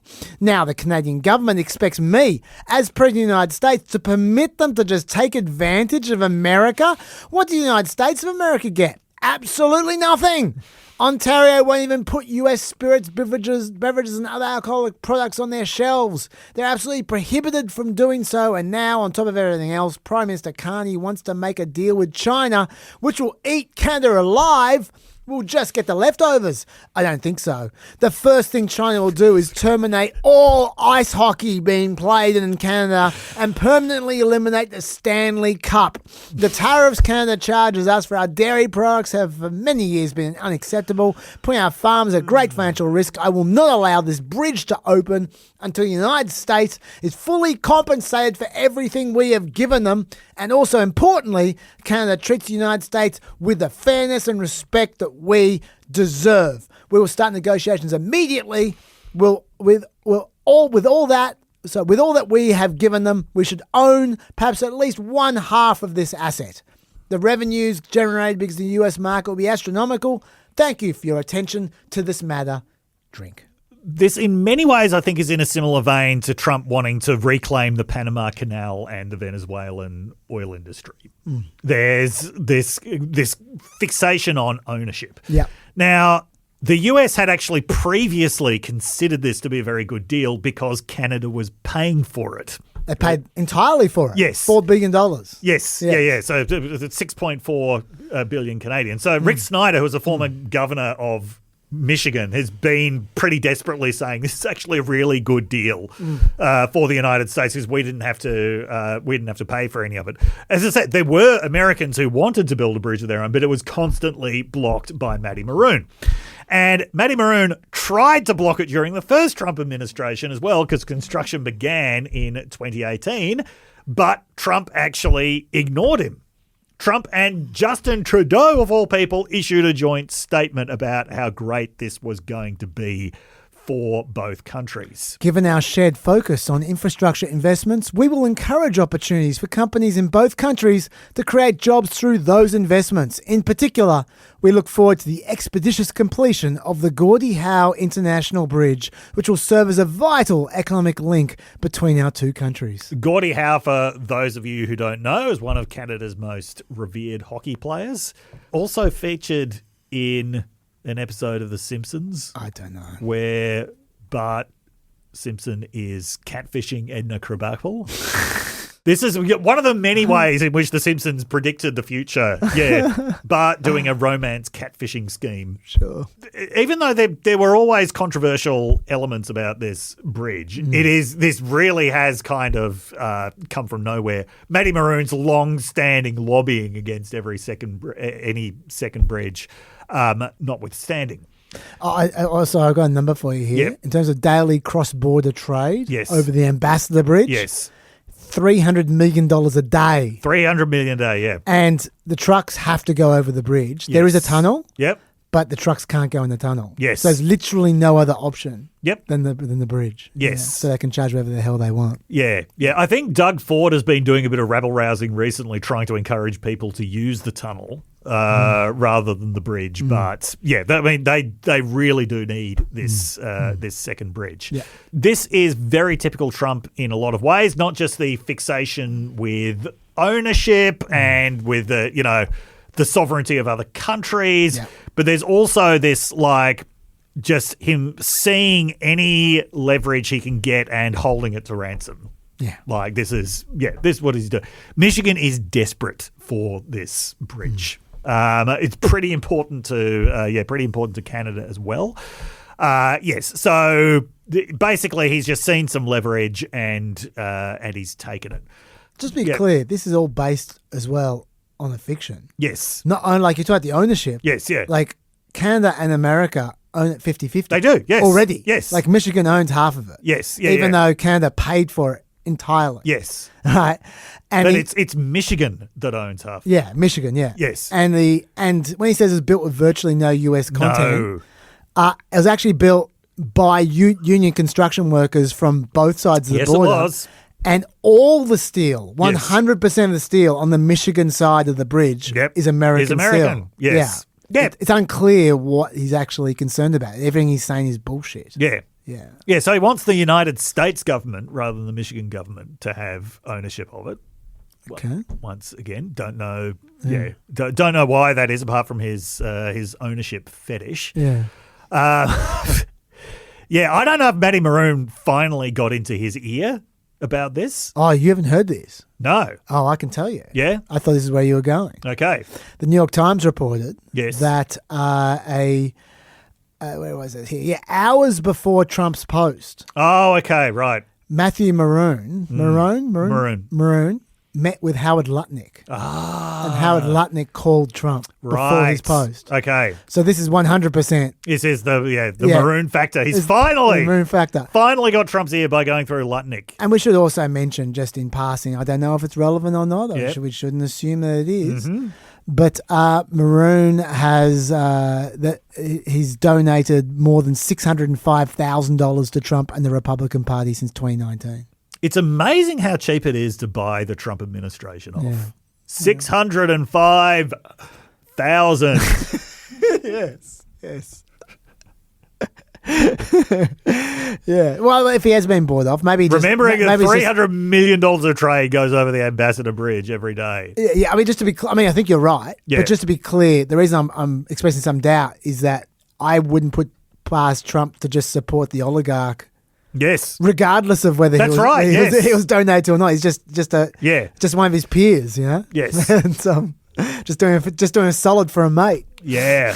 But yeah, it's an interesting one. It's also kind of stupid, Dave, because I would have thought. I mean, you know Michigan better than me. This is Michigan corner. This is your area, so you tell me. But I would have thought this is the kind of thing that would become an election issue. Mm-hmm. And Michigan's got a Senate race that is a marginal race this year. Yeah. And there's at least 3 marginal seats, swing seats in Michigan that would, because this is going to really affect the auto industry. Because if you think about how much cheaper and more efficient it would be to, because remember the Canadian and the Michigan auto industries are intertwined. Yes, they send parts back and forth. At each stage it goes back and forth. So presumably the auto industry is saving an awful lot of money if there's a second bridge. Absolutely. And it becomes a lot more efficient. Yes. Which means they're going to be donating both their time and their money to the Democrats. And in swing seats. Yeah. In an election year. Yes. Seems unwise to me. This is why Republicans like Rick Snyder, Pete Hoekstra are not very happy about this intervention. And let me just reiterate, nobody likes Matty Maroon. He did actually, he bought one other thing to put his name on, which was the abandoned, it's not called Grand Central, Michigan Central Station in Detroit. They should call it Trump Station. So this is a famous landmark, which is, this Boart's Tower that was a railway station. I think it was shut down in 1987, but it's like it's a monument to the 1930s, basically. And because of the urban blight in Detroit, it basically sits in the middle of a field, or it used to, covered with grass. When I lived in Michigan, it was the state's #1 ruin porn attraction. Like, people would just go there to take this photo of this, beautiful but very decayed 1930s building just standing in this field of grass downtown. There was actually a movie called Ruins of Detroit, which went into this quite a lot. But quite understandably, people in Detroit began to get very pissed off about people treating the city like it was Pompeii. Yeah. And so last time I was there in 2015, I remember people saying that now by then there were actually cops stationed around it just to stop people from taking photos of it and explaining this is an actual city with people who live in here. We're not really fond of the whole ruin porn We're thing. not covered in ash. Yeah. So anyway, Maroon did buy that and restored it, and then I think sold it to Ford, and Ford has turned it into a technology hub or something, but nobody thanked him for it. No. Nobody likes Matty Maroon. Poor old Matty Maroon. No, don't feel sorry for him in any way. By the way, I was doing a bit of research for this topic because I knew we were going to cover it, and I was curious. Maybe you have something to offer on this. But I was curious. How can Trump stop the bridge? What can he do? Well, if this is one of those questions of what legal authority does he have to stop it? But just what? No, it's not just what legal authority, but what any authority. Like, how does he actually physically stop a bridge from opening? Do you have any thoughts? No, I hadn't thought that far ahead. Yeah, I was just concentrating on the announcement. Yeah, I suppose. I mean, China is going to stop all ice hockey and abolish the Stanley Cup. On that, by the way, yes, the next day, I'll read you a bit of a tweet from him. Yes, yeah. He protested that he was joking when he said that because he copped a lot of shit for that. That bit about the ice hockey, trying to stop in the ice hockey. Yeah, this is in a much longer tweet, very long tweet about Bill Maher. Oh, right. He said, last night, after explaining what a disaster Canadian leaders are to deal with, how Canada has ripped off the United States for years on trade, but not anymore, I jokingly stated in a truth that the first thing China will do is terminate all ice hockey being played in Canada and permanently eliminate the Stanley Cup. Well, he went on, Bill Maher, and on about the hockey statement, like what kind of a person would say such a foolish thing as this, as though I was being serious when I said it. I can give Trump the benefit of the doubt on this one, I reckon. I don't know about you. Will you give him the benefit of the doubt or not? Do you think he's joking or do you think he's serious when he wrote that? I don't think these categories even make any sense anymore with You're Trump. Probably right. Yeah. You're probably right. I was going to say, I'm happy to give him benefit of the doubt because if he was dead serious when he wrote that, he should be placed in a home right now, immediately. Someone with a sharper wit could have pointed out that the Stanley Cup has been abolished in Canada for the last 32 years. Oh, hello. Yeah, but that was a pretty wild statement from him. I was just going to say. So, by the way, sorry to all the Canadians. You know I'm on your side in this dispute. And they're all peppers. Yes. Every single one. There are only two things I could see that Trump could do, potentially. Mm-hmm. He could declare a bullshit emergency, which we all know he likes to do. Yeah. And then Customs can close that port of entry because of an emergency. When they can do that when it's necessary to respond to a specific threat to human life or national interests. Jesus. Also, he could decline to staff the port of entry with Customs and Border Protection agents, which you need at a border. Yeah, that's a probably more realistic option. No one has said that it will be staffed, but as if Trump cares what she thinks. So that's all I could see him doing. But anyway, we'll see about that. I mean, I can't see him going on with this. Canada will toss some symbolic concession at him. It's probably. Just politically so dumb. I just can't see it. It is politically moronic, yes. Yeah. Maroonic. There we go. Yep. Yes. Snap. Yeah, no, I just thought that it was probably Maroon's influence, but I had not caught up with the fact that it was actually reported. Yeah. Okay. Yeah. All right. We are now actually going to circle back to ICE. Yes. Because there is currently a partial government shutdown going on, specifically a shutdown of most of the Department of Homeland Security, because of the fact that after the killings of Renee Good and Adam Pretty that we were talking about, Chuck Schumer finally decided that it was time for Democrats to take action against ICE. Now, it should be mentioned from the outset that denying funding to the Department of Homeland Security doesn't affect ICE at all, or the CBP, because of how much they were given in the One Big Beautiful Bill. Yes. They are absolutely awash with money. They have got more money than anybody at the moment. We've already talked about some of the delightful uses to which they are putting that money. So what this shutdown affects is other parts of the Department of Homeland Security, such as FEMA and the TSA. I just want to say from the outset that I am fully of the mind that as much as I support abolish ICE as a notion, I think that they should abolish the DHS. Department of Homeland Security never should have been created in the first place. It was an absolute Frankenstein's monster from the start. It has never been very good at its job.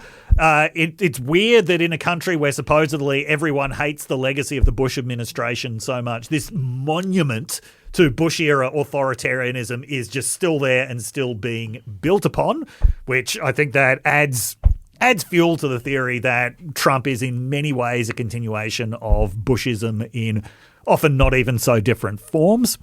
Do you know who you share that view with? Who? Laura Ingraham. Ah. How many times do you reckon you agree with her? not that often. Yeah. Now she wants to. She's a long-term person saying that we should abolish the DHS. Yeah. No, absolutely. And thing is, I don't think that would be a particularly unpopular position, right? Because nobody's ever really developed much of a sense of attachment to the DHS, but everybody hates the TSA because of what it makes them do at airports. So a lot of the DHS is very unpopular. Yeah. And in terms of continuation of Bushism, I go back further than George W. Bush. To me, there are direct lines between George H.W. Bush and the war on drugs, George W. Bush, war on terror, Donald Trump, and I'm not going to say war on everything because I don't want to... Don't tarnish. You just celebrated 20 years, mate. Exactly. Yes. Yeah. I don't want to tarnish the chaser, but war on anything might be a better description of what Trump's doing. But anyway, coming back to the action that Democrats are actually taking. So they're refusing to fund Department of Homeland Security any further unless they get some serious reform about ICE. So they had an initial list of 10 demands, which Chaz will go into a little bit later, but just to flag, the most significant ones were about banning ICE agents from wearing masks and having to have identification, banning ICE from entering private properties without judicial warrants, and which is, I mean, look, I'm going to go through this anyway, but it's best to be clear, that is what the Fourth Amendment currently says. Yeah. That's the law. Yeah. Can we please allow the Fourth Amendment to operate? And another big one is wearing body cameras. Yeah. Yeah. Now, which Kristi Noem has already said yes to. Yes, exactly. That was the one that I wanted to start with. Yeah, we can talk about that. Yeah. So, yes, they have agreed to body cameras. You know why? I think they've agreed to that. I've read about this. I'll see if you're saying what I've read about. Go for it. Back in 2014, everyone thought that not everyone, but there was a big push for if we put body cameras on police, then this is going to vastly increase accountability and it will perhaps stop police violence. It has not had that effect at all. It definitely hasn't. It absolutely has not had that effect at all, and everybody knows it. So that is an incredibly easy thing to agree with. Oh, okay. There's more. There's a negative. Okay. And let me just say... Is it because they want to use them to make more hype videos? Probably, but that's not what I was going to say. And let me just go, like, I often never even mention my point of view, and then people assume when I'm talking about policy, that's my point of view. So let me just say, I very strongly favour body cameras. Yeah. Because even though, it's not the golden bullet that solved all problems, on individual cases, it does do a good thing. So I absolutely think there should be body cameras. And sometimes that will work out for the protesters. Sometimes it will work out against the protesters, but I think it will work out for the better when it exists. One of the problems with body cameras is that when the police go, "Oh, I forgot to turn it on," nothing happens to them. No. And they know that. Yes. Like, so some of the really dodgy characters just make sure their body camera's not on when they're doing something. That's part of the problem. But the cynical people, the cynical protesters, or cynical people who are against the body cameras say, the reason Kristi Noem is just immediately going, body cameras, great, is because they want to use that to populate their database, because they use it for facial recognition purposes. They're storing facial recognition data from the body cameras of the protesters. So then they stick them in their domestic terrorist database. Yeah. And I don't know if that's true or not, but it does ring true, I have to say. Yeah. I still think let's just say I wouldn't be surprised to find out it's true. I still think they should have the body cameras anyway. They should just not have that database. Yes. They're going. Yeah. So that's the first thing that they've agreed to. What it really looks like Republicans are not going to agree to is the mask thing. Yeah, they are really, really big on that. Yeah, there should be masks, and identification should be of units rather than of individuals. Yeah. It's ironic that I'm still my material here. It's ironic that they literally insist that people carry around their papers. Yes. US citizens carry around their papers to identify who they are, so they don't get thrown into the back of a police van and taken off to some dungeon. Yeah. But the immigration officials won't reveal who they are. That seems ironic. They make this claim about ICE agents are in danger of being doxxed and they're subject to death threats and whatever.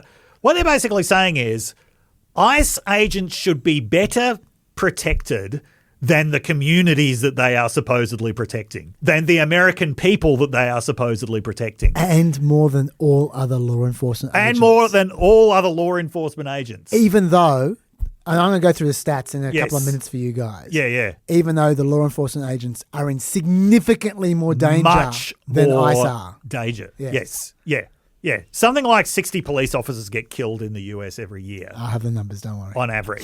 Yeah. Whereas they're nowhere near as many ICE officers. But just many ordinary people just trying to do their jobs are facing death threats and doxing these days. Not just law enforcement agents, members of local councils, members of school boards, teachers, doctors who prescribe vaccines. Not to mention the protesters themselves. Yes. Like what Pam Bondi's gotten off on doing is just putting up photos on social media of the protesters as they point out mugshots. That's completely against DOJ policy. Yeah. But they're doing it anyway. Yes. Just to dox them. Yeah. In an era where doxing is government policy and death threats are seen as a patriotic duty, why is it that ICE deserves special protection from this? Yeah. Yeah, anyway, but that is going to be a huge sticking point because this has become so symbolically important to the Trump administration that you have to be able to have this utterly unaccountable force out there that can intimidate people at will.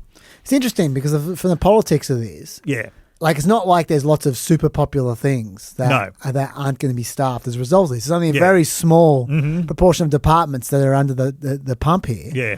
And I think, generally speaking, I've got some polls for you coming up. I think, generally speaking, the American people are on the side of ICE needs to be reformed. Yeah.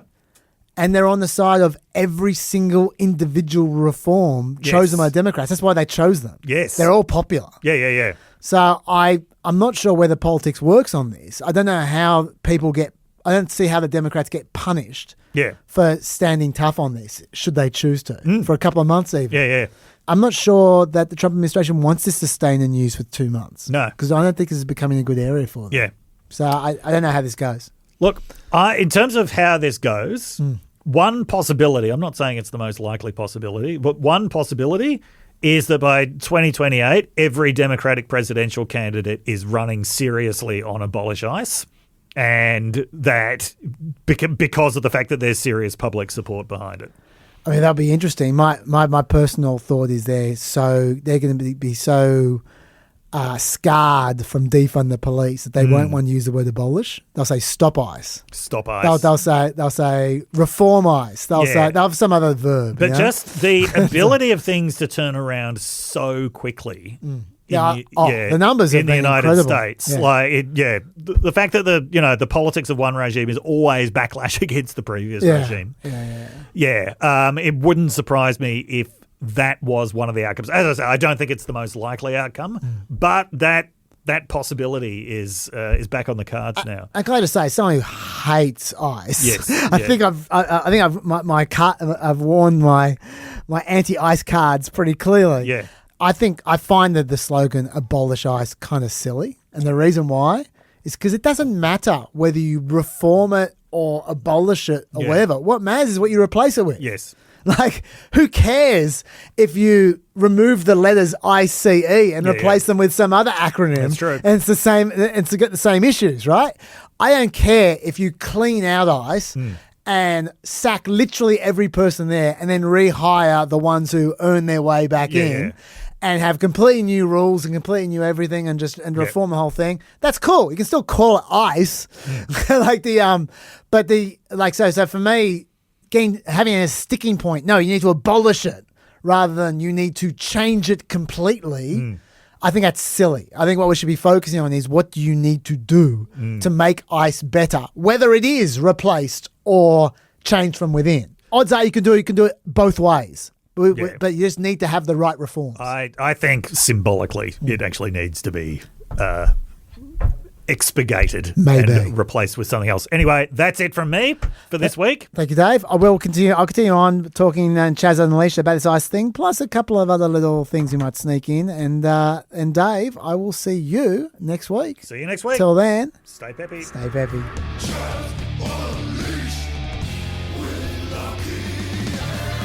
Welcome to the other side of the white flash. This is Chaz Unleashed with Lockie. Hi, Peppers. Hello there, Lockie. As always, I am going to just barney on and try and squeeze as much content as I can in. Now, we're going to continue on with this DHS negotiation thing. I was going to go through the mooted reforms one by one. Before I do that, I just want to give you the numbers on something I was referring to earlier on with Dave. I was saying how people support the Democrats in this shutdown, but I was just asserting it. Yeah. I didn't have the numbers in front of me at that moment, but I do now. This is a Data for Progress poll. I'm going to be citing Data for Progress a lot during this. They're a left-wing organisation. This is a quote from them. Some lawmakers are proposing TSA, Coast Guard and FEMA should remain fully funded. Meanwhile, ICE should not receive funding as it currently stands. That's the proposal they put to people. 56% of people supported that. Wow, okay. 37% didn't support it. Okay, so 56% of people supported. Some lawmakers are proposing TSA, Coast Guard and FEMA should remain fully funded. Meanwhile, ICE should not receive funding as it currently stands. But essentially what it's saying is, if the Democrats go hard here for these reforms to try and force through these reforms, will you support it? And that suggests if the reforms themselves are popular, then they probably will. Even Republicans, 40% supported that to 56% who didn't. So it was pretty close to 50-50 on Republicans, which was a surprise. Yeah. So what I'm saying is the data suggests, or the polling suggests, that Democrats should go hard here and say, we are prepared to fund anything but ICE until we get these reforms, which is essentially where they're going at the moment. I mean, at the moment, there's a shutdown on the other stuff as well, but the Democrats are happy to fund the other stuff. It's ICE that they're saying they don't want to fund. No one's even going to go without pay for a few weeks, by the way. This is a pretty weak shutdown. And then next month, some of America's least popular agencies, like the TSA, who run security airports, they'll be going without pay. Eventually, some operations will grind to a halt. But the Democrats are standing firm for these particular reforms, which I'm about to go through, against just ICE. I think they're likely to maintain quite a lot of support. Okay. I really do, but we'll see. As long as the proposals are sensible, let's go through the proposals. Number one, I'm reading directly from the Democratic document that was leaked 2 weeks ago here, okay? Number one, targeted enforcement, it's titled. DHS officers cannot enter private property without a judicial warrant, end indiscriminate arrests and improve warrant procedures and standards, require verification that a person is not a US citizen before holding them in immigration detention. Okay, let's go through that.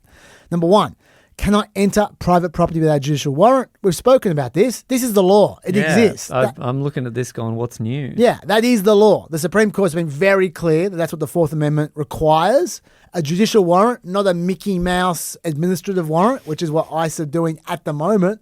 ICE have been ignoring the Supreme Court. Let's be fair to them here. It's not they're being lawless, like I like to say, in this case. Okay. They think that the current Supreme Court is going to change their interpretation.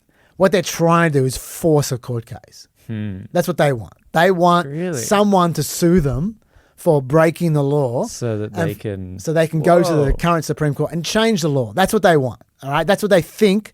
They think the Supreme Court is going to go with them on this. I think they're wrong. People think I have too much faith in the Supreme Court. We'll see. It's going to get to the Supreme Court. But in the meantime, Republicans are taking advantage of either people's ignorance about the law, or maybe they're just ignorant themselves about the law, and they are completely mischaracterizing this reform. This is what Senator Ron Johnson had to say. But again, this is immigration law that has always been adjudicated through the administration, administrative judges. And particularly when you have the Biden administration, Democrats opening up the border and flooding America with millions of people. You know, we've got millions of cases backlogged. We're talking about general criminal law. You're talking probably hundreds or thousands of cases. We have millions of cases. So demanding judicial warrants is their sneaky way of basically neutering our ability to enforce our immigration laws. This is not requiring a warrant to arrest anyone, any of those millions of people who are illegal immigrants. It's requiring a warrant to enter their house and arrest them there on private property, right? Let's read it again. DHS officers cannot enter private property without a judicial warrant. They can arrest people in public without a judicial warrant if they have a reasonable suspicion that they are an illegal immigrant and they're breaking the law. Yes, they can arrest them on the spot, right then and there. It's about busting down doors and going into people's houses and businesses. That's what this is about. There's a huge difference. And mark my words, if they start doing this to immigrants, they will soon start doing it to drug dealers. They're always the next ones. And eventually they'll be doing it to people they disagree with. Okay, that is how this thing works all the time. History tells us that's how it works, right? They've already started busting into citizens' houses without a warrant in Minnesota. It's going to happen. These guys operate in a grey zone, and the grey zone just keeps on spreading. You need to draw a bloody bright line. And this is one of those lines, in my view. Recall, ICE officers are effectively immune from consequence at the moment. They're just doing anything. So this is a good bright line. Next one was end indiscriminate arrests and improve warrant procedures and standards. I don't even know what that means. That probably means nothing, so let's ignore that. Then there was require verification that a person is not a US citizen before holding them in immigration detention. How could you possibly say no to that? Yeah. We're not talking about detention here. Yeah, you can put a US citizen in detention. We're talking immigration detention. How can you put a US citizen in immigration detention? I don't understand how anyone can defend that. The issue is whether you require verification when you're not sure. Can you throw a US citizen in immigration detention if you're not 100% sure that they're a US citizen? If they don't have a passport? Yeah, they have proof. I mean, that's where this is going. I'm glad you brought that up, Lockie, because that's where this is going. If you don't do this, then people need to be able to verify their citizenship at all times. Which means you have to carry a passport. Which means you have to carry a passport everywhere. Like, you're a comedy writer. If I asked you to come up with a comedy cliche of a dictatorship, the very first thing you come up with is your papers, please. Yeah. That is literally the go-to 101 dictatorship. It feels a bit on the nose that ICE have been asking that. That is literally what they mean. Yeah. Your papers, please. They're not saying it, but that's the consequence of if you don't require verification of someone's citizenship before you throw them in immigration detention. That is what you mean. Who could possibly defend this? Well, I'll tell you who. Kristi Noem could. If we are on a target and doing an operation, there may be individuals surrounding that criminal that we may be asking who they are and why they're there and having them validate their identity. That's what we've always done, in asking people who they are so that we know who's in those surroundings. And if they are breaking our federal laws, we will detain them as well until we run that processing. Kristi Noem was a little wishy-washy in that grab. Right. A little wishy-washy, probably because she knows how bad it sounds.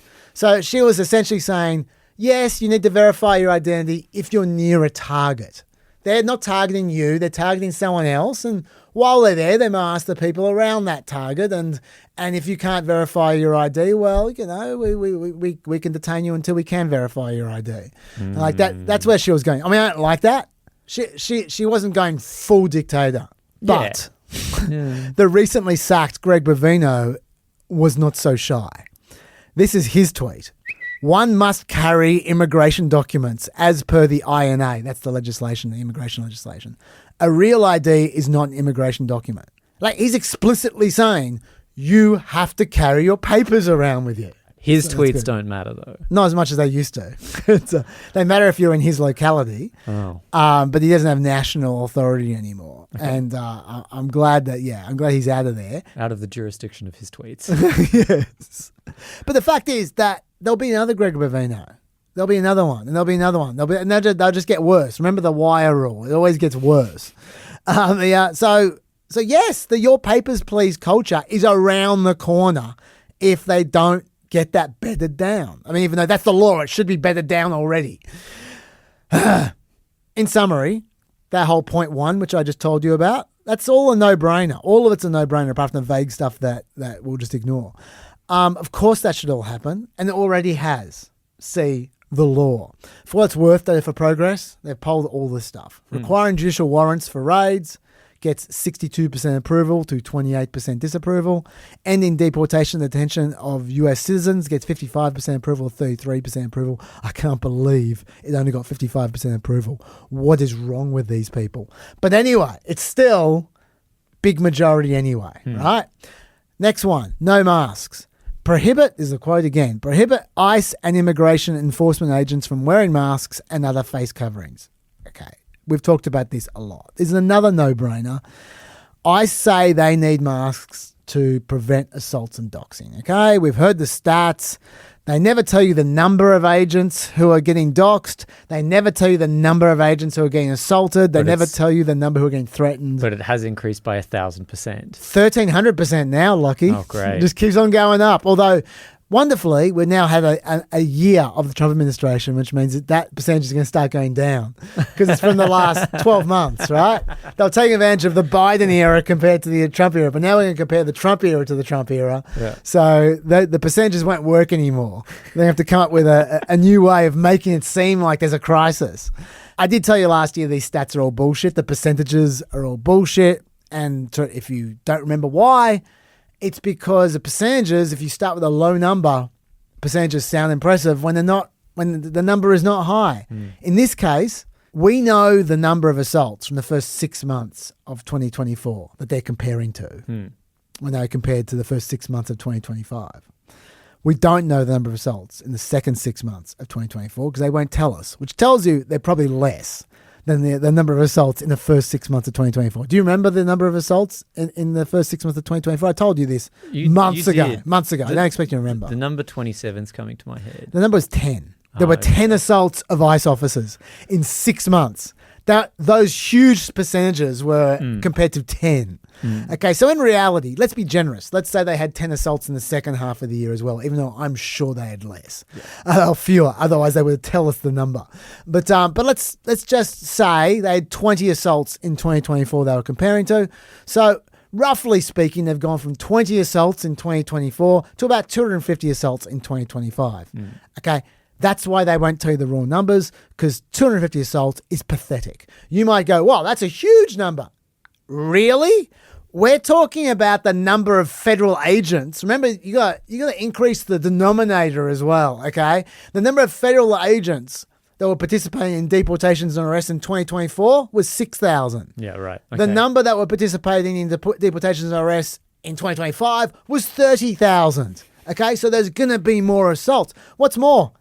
They weren't getting around in masks in 2024. They weren't dressed like a paramilitary organisation in 2024. They weren't kicking in people's doors in 2024. They weren't acting like a secret police in 2024. They're so much more aggressive now than they were back then. Of course there are going to be more assaults. I'm astonished there are only 250, to be honest. I would have expected, if you asked me to guess how many assaults there were of ICE agents and Border Patrol agents in 2025, I would have guessed in the tens of thousands. 250 is not much, especially given they define assaults very, very loosely. Remember, assault is a guy throwing a Subway sandwich at your chest. That's assault. Assault is an 83-year-old woman brushing the side of your arm when you're grabbing her.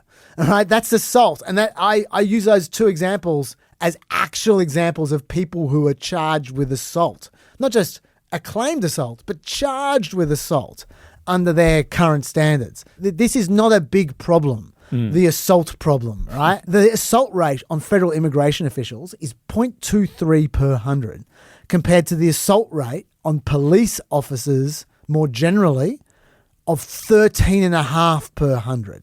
So for those who aren't doing the maths properly there, they have 1/50th of the assault rate of standard police officers. 1/50th. In fact, according to Cato, who somehow got these numbers, 2025 as a percentage was the second safest year in ICE's history since they were formed at the beginning of the century.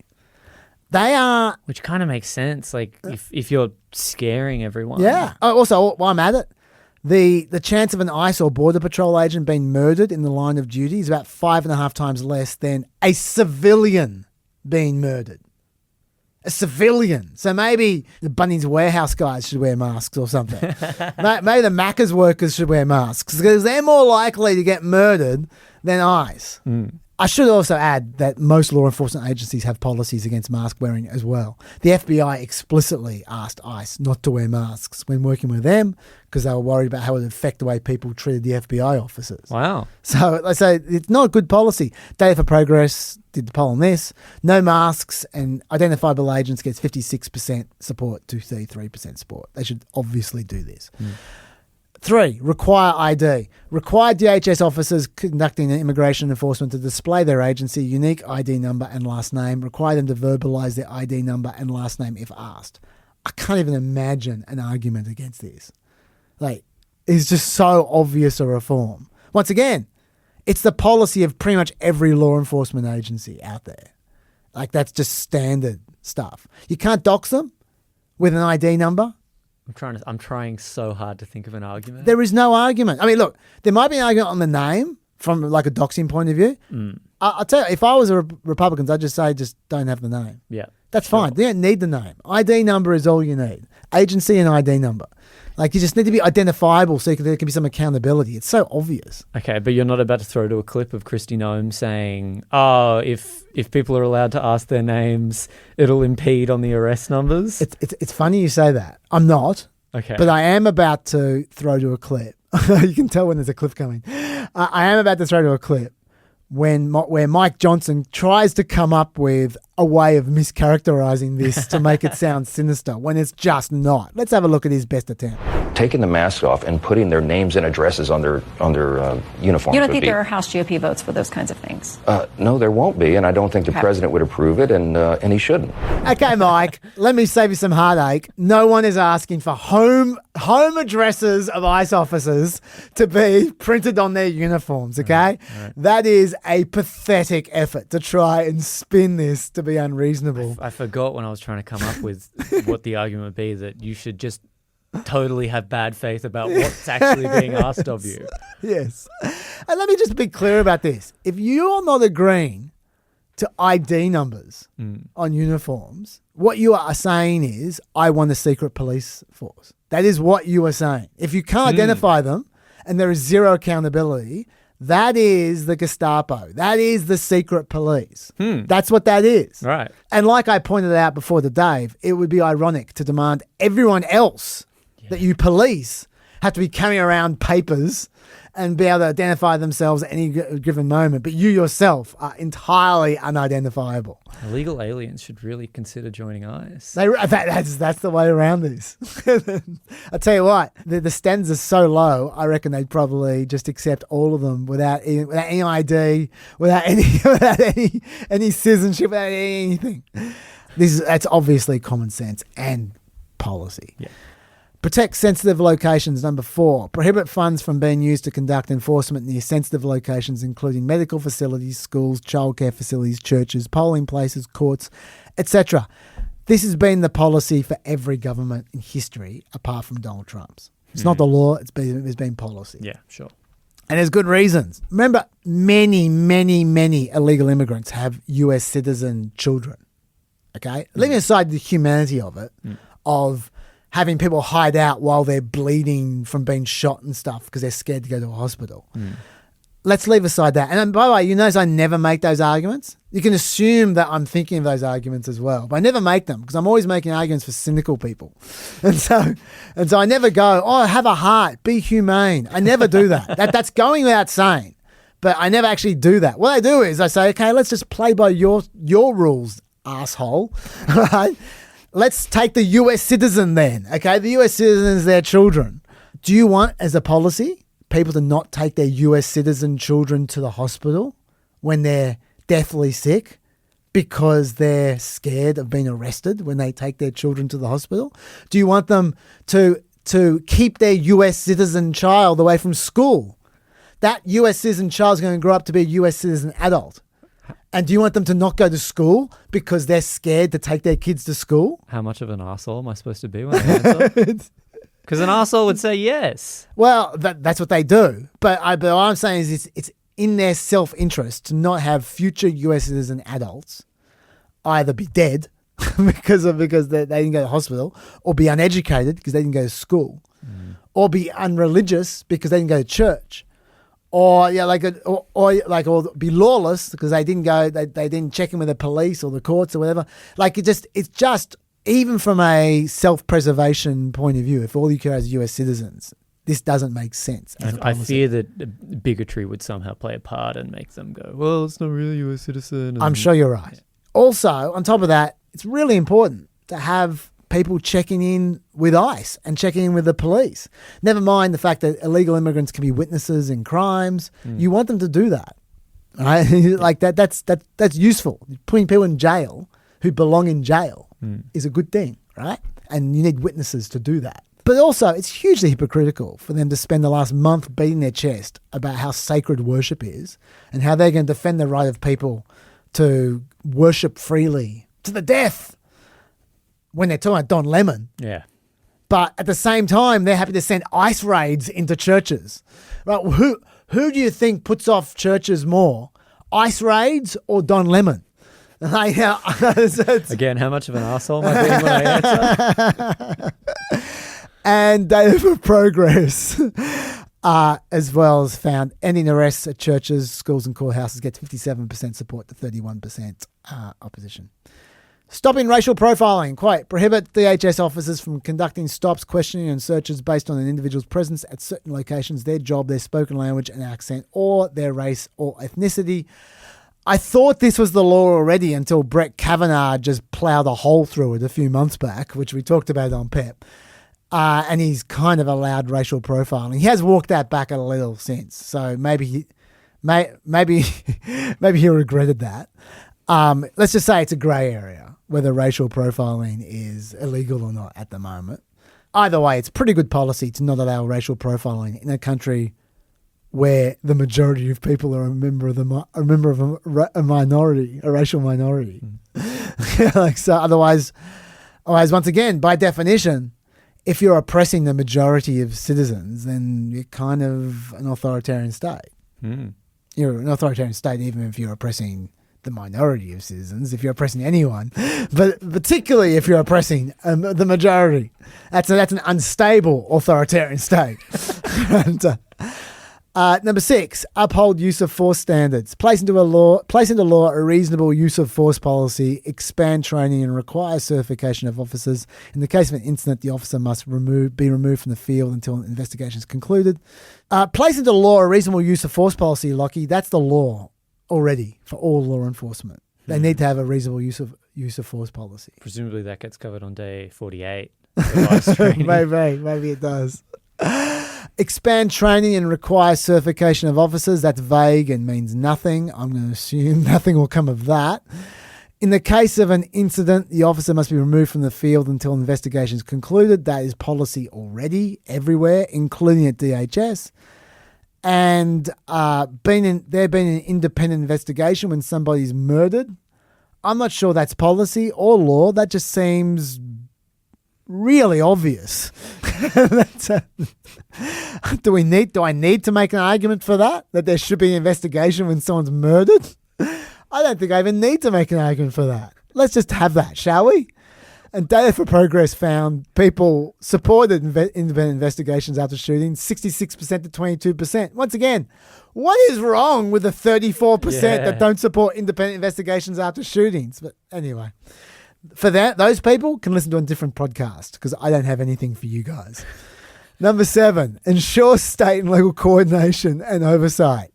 Quote, preserve the ability of state and local jurisdictions to investigate and prosecute potential crimes and use of excessive force incidents.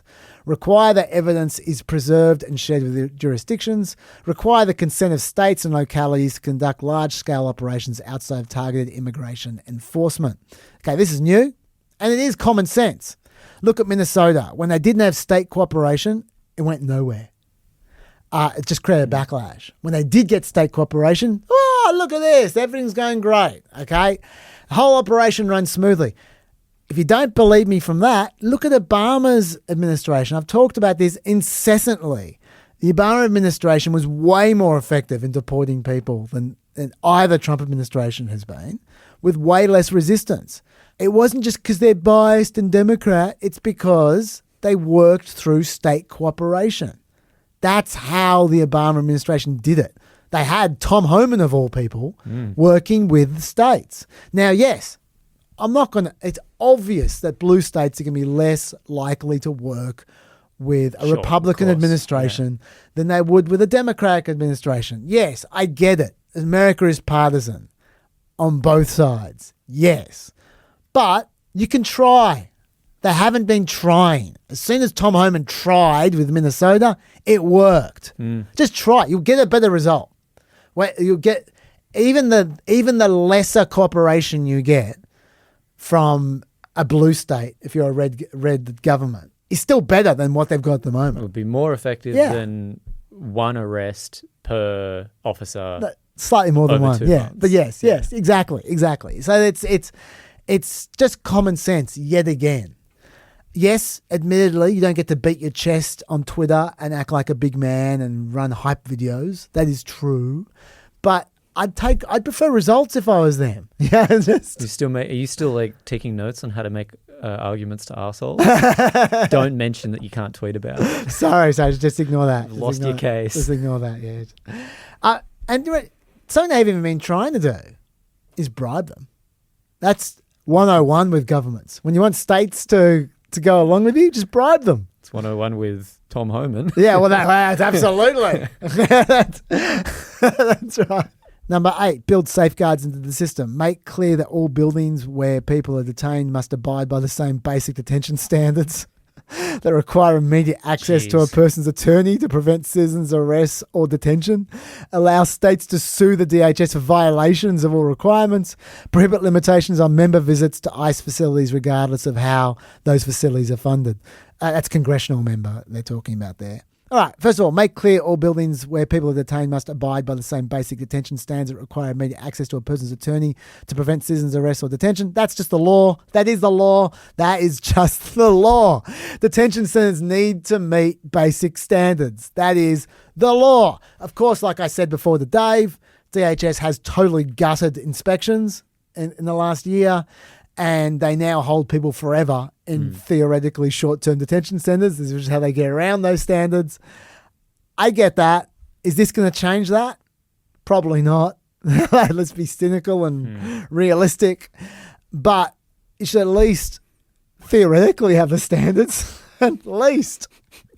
Radley Balco quoted one former high-ranking DHS official who worked under the Trump administration until recently. I think they just quit.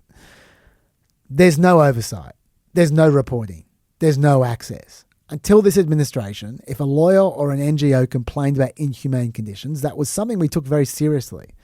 Now, we just don't care. It's fully part of the plan.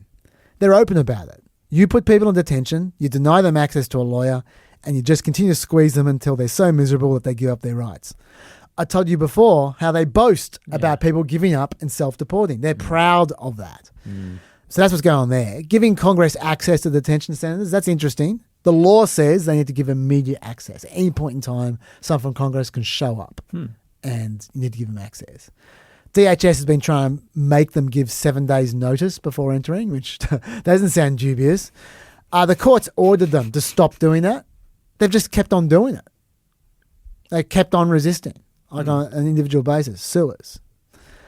That's not the law. Now, I don't know if they agreed to this condition, whether that would change the way they behave or if they just keep on ignoring it, like they're ignoring the law already. I don't know. But once again, it's the law, basic obvious policy. Number 9, body cameras for accountability, not tracking.